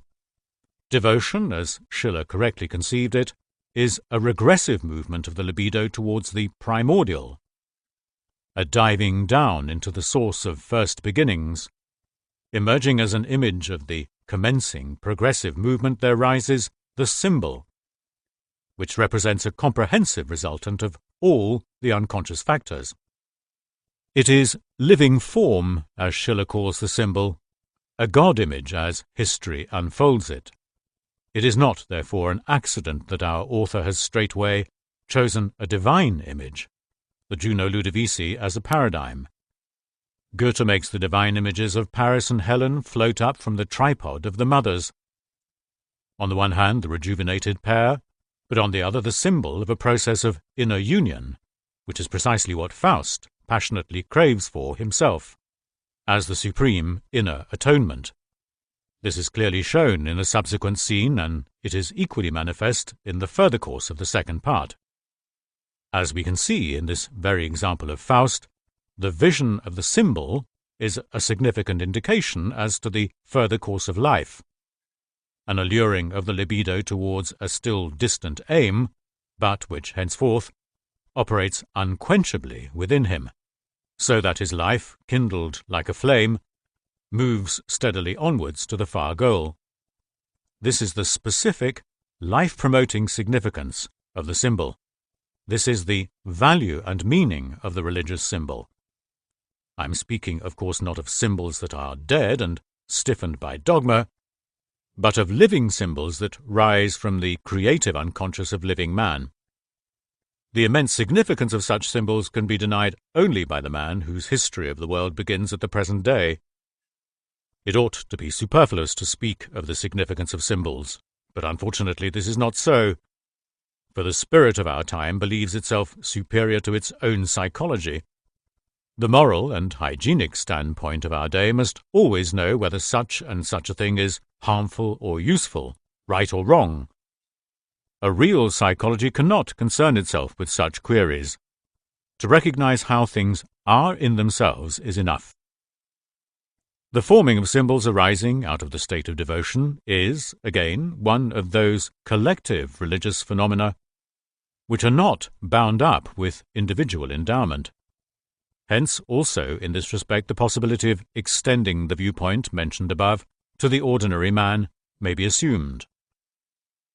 I think I have now sufficiently demonstrated at least the theoretical possibility of Schiller's point of view for general human psychology. For the sake of completeness and clarity, I might add here that the question of the relation of the symbol to consciousness and the conscious conduct of life has long engaged my mind. I have reached the conclusion that, in view of its great significance as a representative of the unconscious, too slight a value should not be given to the symbol. We know from daily experience, in the treatment of nervous subjects, what an eminently practical significance unconscious interventions possess. The greater the dissociation, that is, the more the conscious attitude becomes aloof from the individual and collective contents of the unconscious, the more powerful are the harmful and even dangerous inhibitions or reinforcements of conscious contents from the side of the unconscious. From practical considerations, therefore, the symbol must be conceded a not inconsiderable value. But if we grant the symbol a value, whether great or small, the symbol thereby obtains conscious motive power, that is, It is perceived, and its unconscious libido charge is therewith given opportunity for development in the conscious conduct of life. Herein, according to my view, a not inessential practical advantage is gained, namely the cooperation of the unconscious, its participation in the conscious psychic activities, and therewith the elimination of disturbing influences from the unconscious. This common function, the relation to the symbol, I have termed the transcendent function. I cannot undertake at this stage to elucidate this problem at all adequately. To do so, it would be absolutely necessary to produce all the material that comes up as the result of unconscious activity. The fantasies hitherto described in the special literature give no conception of the symbolic creations we are here dealing with. There exist, however, not a few examples of these fantasies in the literature of belles lettres. But these, of course, are not purely observed and presented. They have undergone an intensive aesthetic elaboration. Among all these examples, I would single out two works of Meyrink for special attention, Der Golem and Das grüne Gesicht. But the treatment of this side of the problem I must reserve for a later investigation. Although these conclusions concerning the mediatory state were, so to speak, evoked by Schiller, we have already gone far beyond his conceptions. In spite of the fact that he discerned the opposites in human nature with keenness and depth, he remained stuck at an early stage in his attempt at solution. For this failure, his terminus, aesthetic disposition, is in my opinion not without blame, for Schiller makes the aesthetic disposition practically identical with the beautiful, thus transveying the feeling into the mood. Therewith not only does he take cause and effect together, but he also gives to the state of indeterminability, quite against his own definition, a single meaning definiteness, since he makes it equivalent with the beautiful. Moreover, from the very outset, the edge is taken off the mediating function, since beauty immediately prevails over ugliness, whereas it is equally a question of ugliness. Schiller defines as the aesthetic quality of a thing that it should be related to the totality of our various faculties. Consequently, beautiful cannot coincide with aesthetic, since our different faculties also vary aesthetically. Some are ugly, some beautiful, and only an incorrigible idealist and optimist could conceive the totality of human nature as simply beautiful. To be quite accurate, human nature is just real. It has its light and its dark sides. The sum of all colours is grey, light upon a dark background, or dark upon light.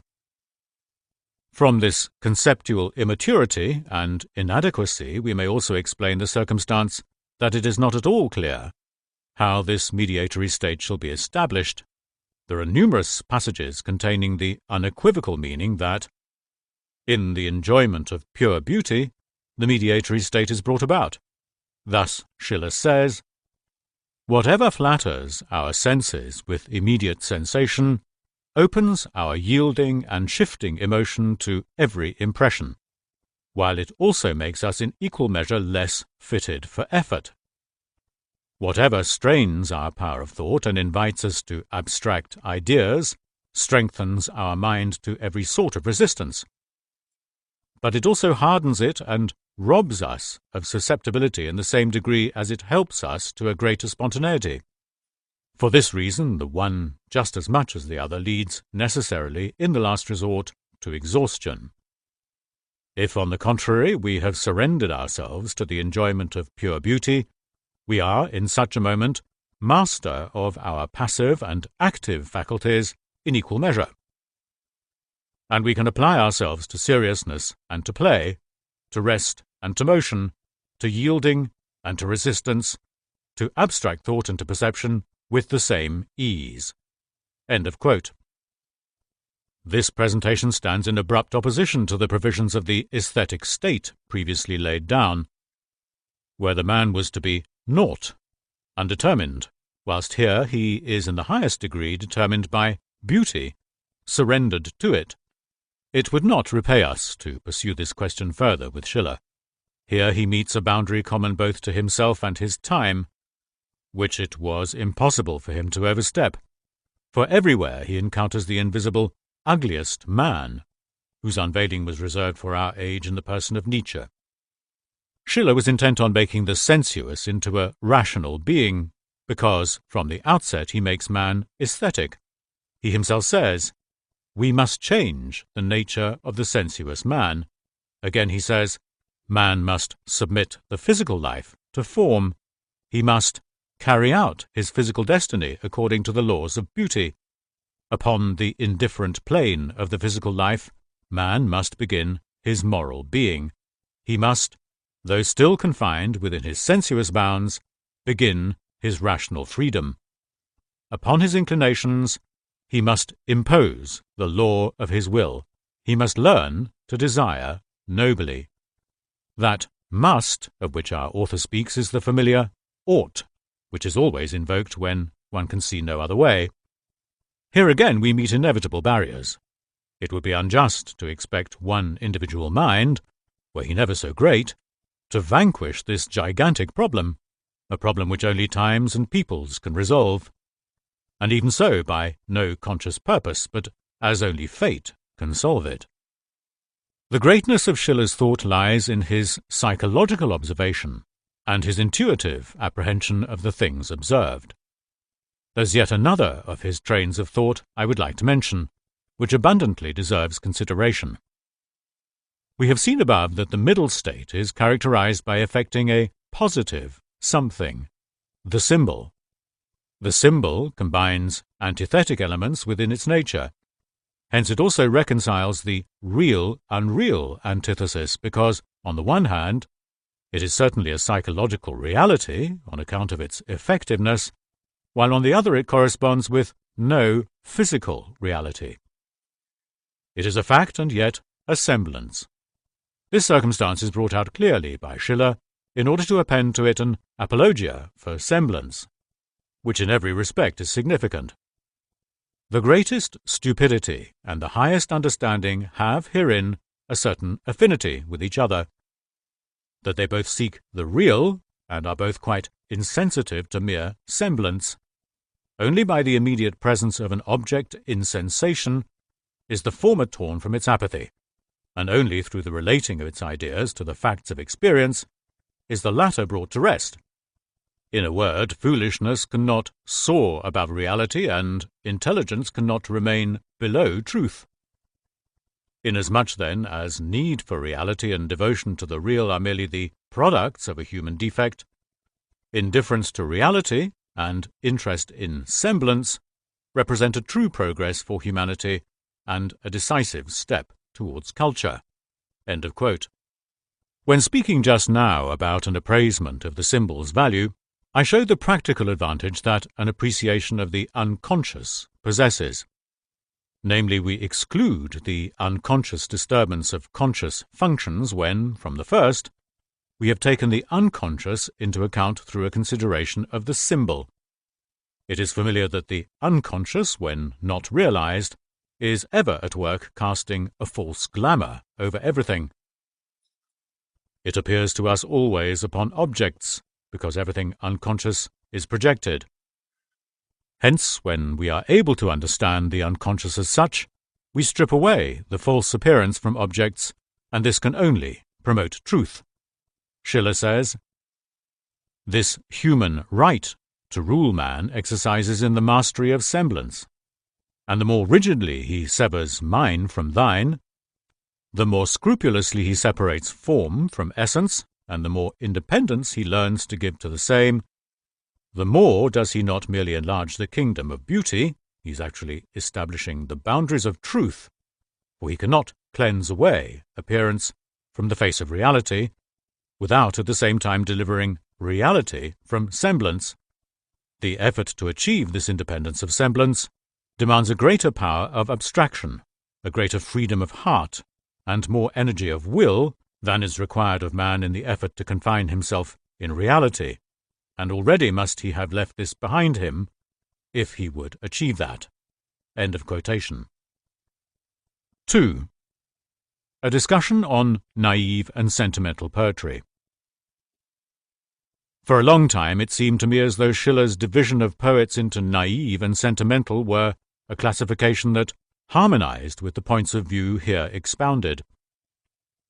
After mature reflection, however, I have come to the conclusion that this is not so. Schiller's definition is very simple.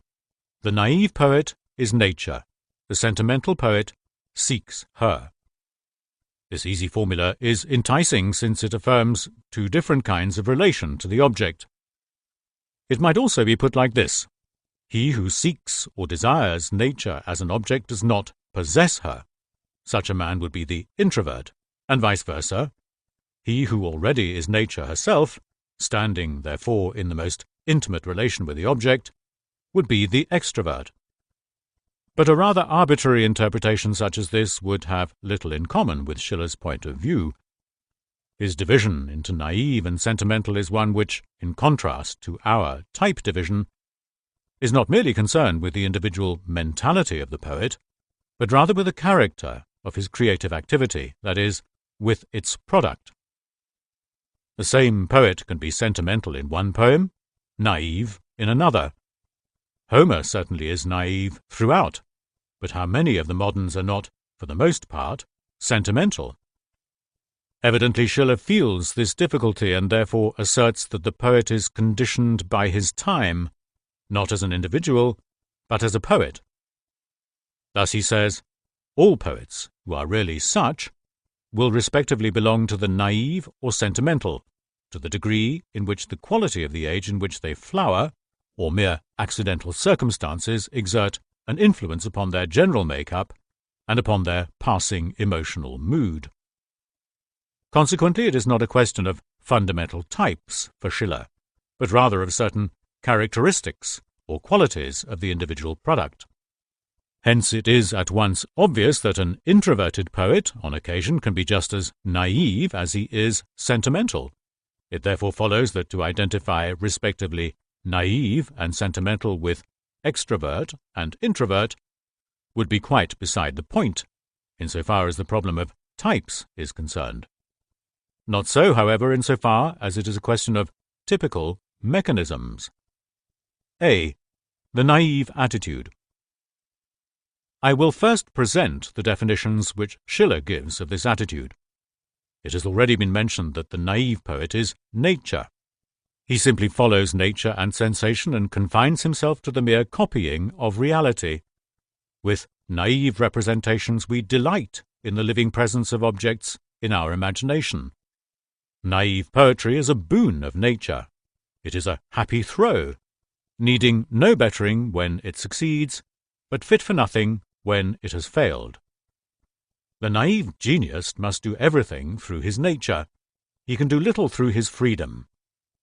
He will accomplish his idea only when nature works in him as an inner necessity. Naive poetry is the child of life, and unto life it returns. The naive genius depends wholly upon experience, upon the world, with which he is in direct touch. He needs succour from without. To the naive poet, the common nature of his surroundings can become dangerous, since sensibility is always more or less dependent upon the external impression, and only a constant activity of the productive faculty, which is not to be expected of human nature, would be able to prevent mere material from committing him, at times, to a blind receptivity. But whenever this is the case, the poetic feeling will be commonplace. The naive genius allows nature unlimited sway in him. From this definition, the dependence of the naive poet upon the object is especially clear. His relation to the object has a compelling character, because he introjects the object, that is, unconsciously identifies himself with it, or has, as it were, a priori identity with it. Lévi-Bruhl describes this relation to the object as participation mystique. This identity is always derived from an analogy between the object and an unconscious content. One could also say that the identity comes about through the projection of an unconscious analogy association upon the object.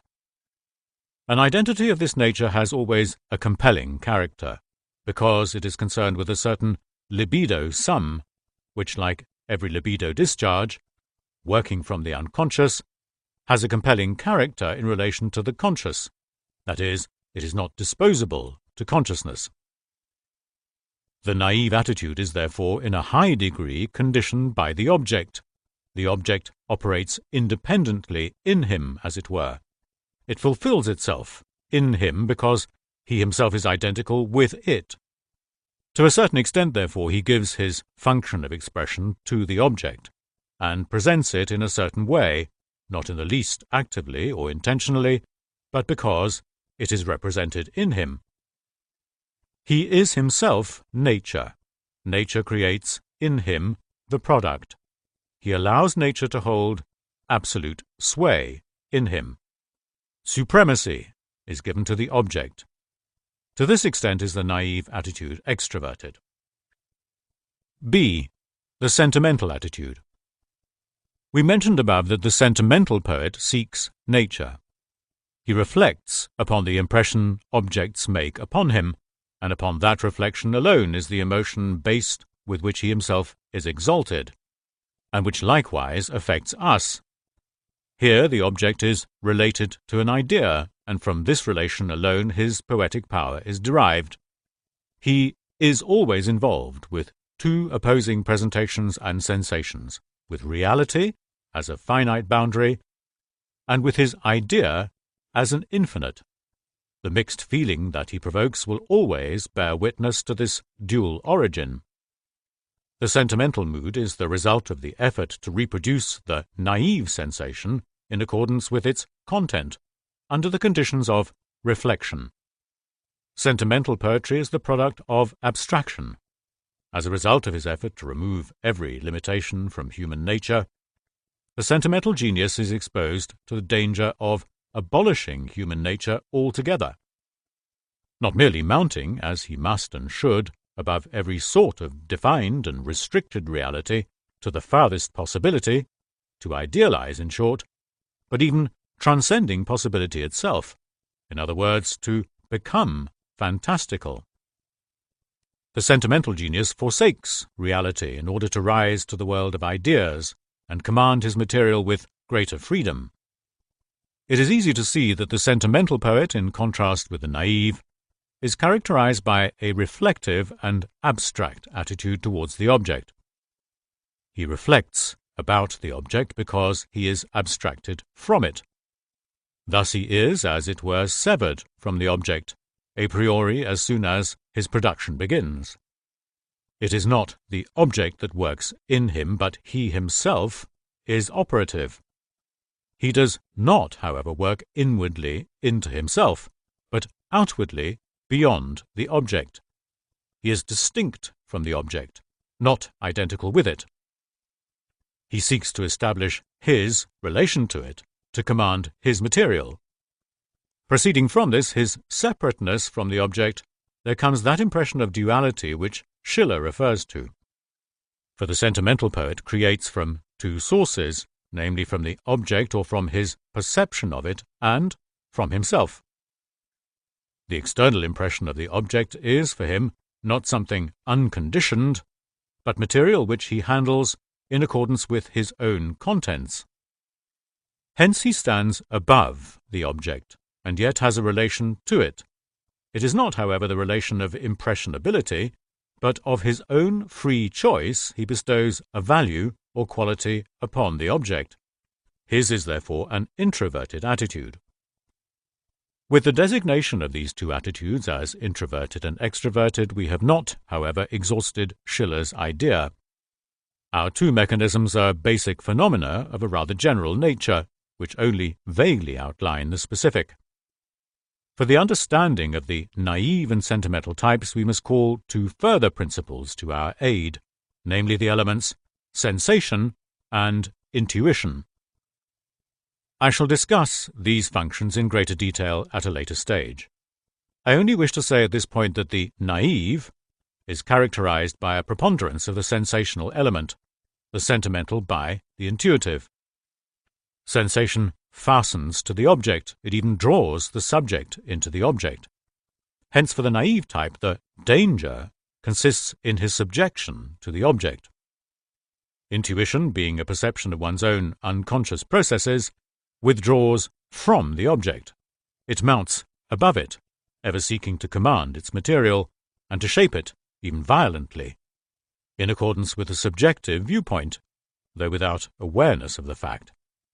The danger for the sentimental type, therefore, is a complete severance from reality and a going under into the fluid fantasy world of the unconscious. C. The Idealist and the Realist. In the same essay, Schiller's reflections lead him to a conception of two psychological human types. He says, "This brings me to a very remarkable psychological antagonism among men in an age of progressive civilization, an antagonism which, because it is radical and rooted in the innate emotional constitution, is the cause of a sharper cleavage among men than the accidental quarrel of interests could ever bring about, an antagonism which robs the poet and artist of all hope of making a universal appeal, although this is his task, which makes it impossible for the philosopher, in spite of every effort, to be universally convincing. Yet, nonetheless, this is involved in the very idea of a philosophy, and which, finally, will never permit a man in practical life to see his mode of action universally applauded. In short, an opposition which is responsible for the fact that no work of the mind and no deed of the heart can make a decisive success with one class, without thereby drawing upon it a condemnation from the other. This opposition is, without doubt, as old as the beginning of culture, and to the end it can hardly be otherwise, save in rare individual subjects, such as have always existed, and it is to be hoped will always exist. But although this lies in the very nature of its operation that it frustrates every attempt at an adjustment, because no section can be brought to see either a deficiency upon its own side or a reality upon the other, it is nevertheless always a sufficient gain to follow up such an important division to its final source, and thus at least to bring the actual point at issue to a simpler formulation." End of quote. It follows conclusively from this passage that, through the observation of antagonistic mechanisms, Schiller arrived at the conception of two psychological types, which claim the same significance in his presentation as I ascribe to the introvert and extrovert. With regard to the mutual relation between the two types, established by myself, I can endorse almost word for word what Schiller says of his. Schiller, in harmony with what I pointed out earlier, reaches the type from the mechanism, since he severs alike from the naive and sentimental character a poetic quality that is common to both. If we carry out this operation, we shall have to subtract the gifted, creative character.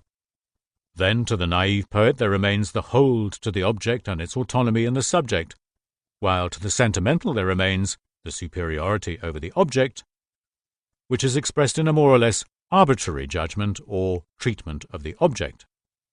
Schiller says, "After this there remains of the former, the naive, nothing else, theoretically, but a dispassionate spirit of observation and a solid dependence upon the equable testimony of the senses, and practically a resigned submission to the necessity of nature.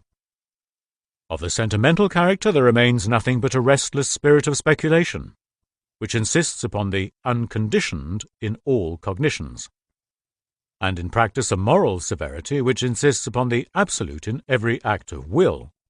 Whoever counts himself among the former class can be called a realist, and whoever numbers himself with the latter, an idealist."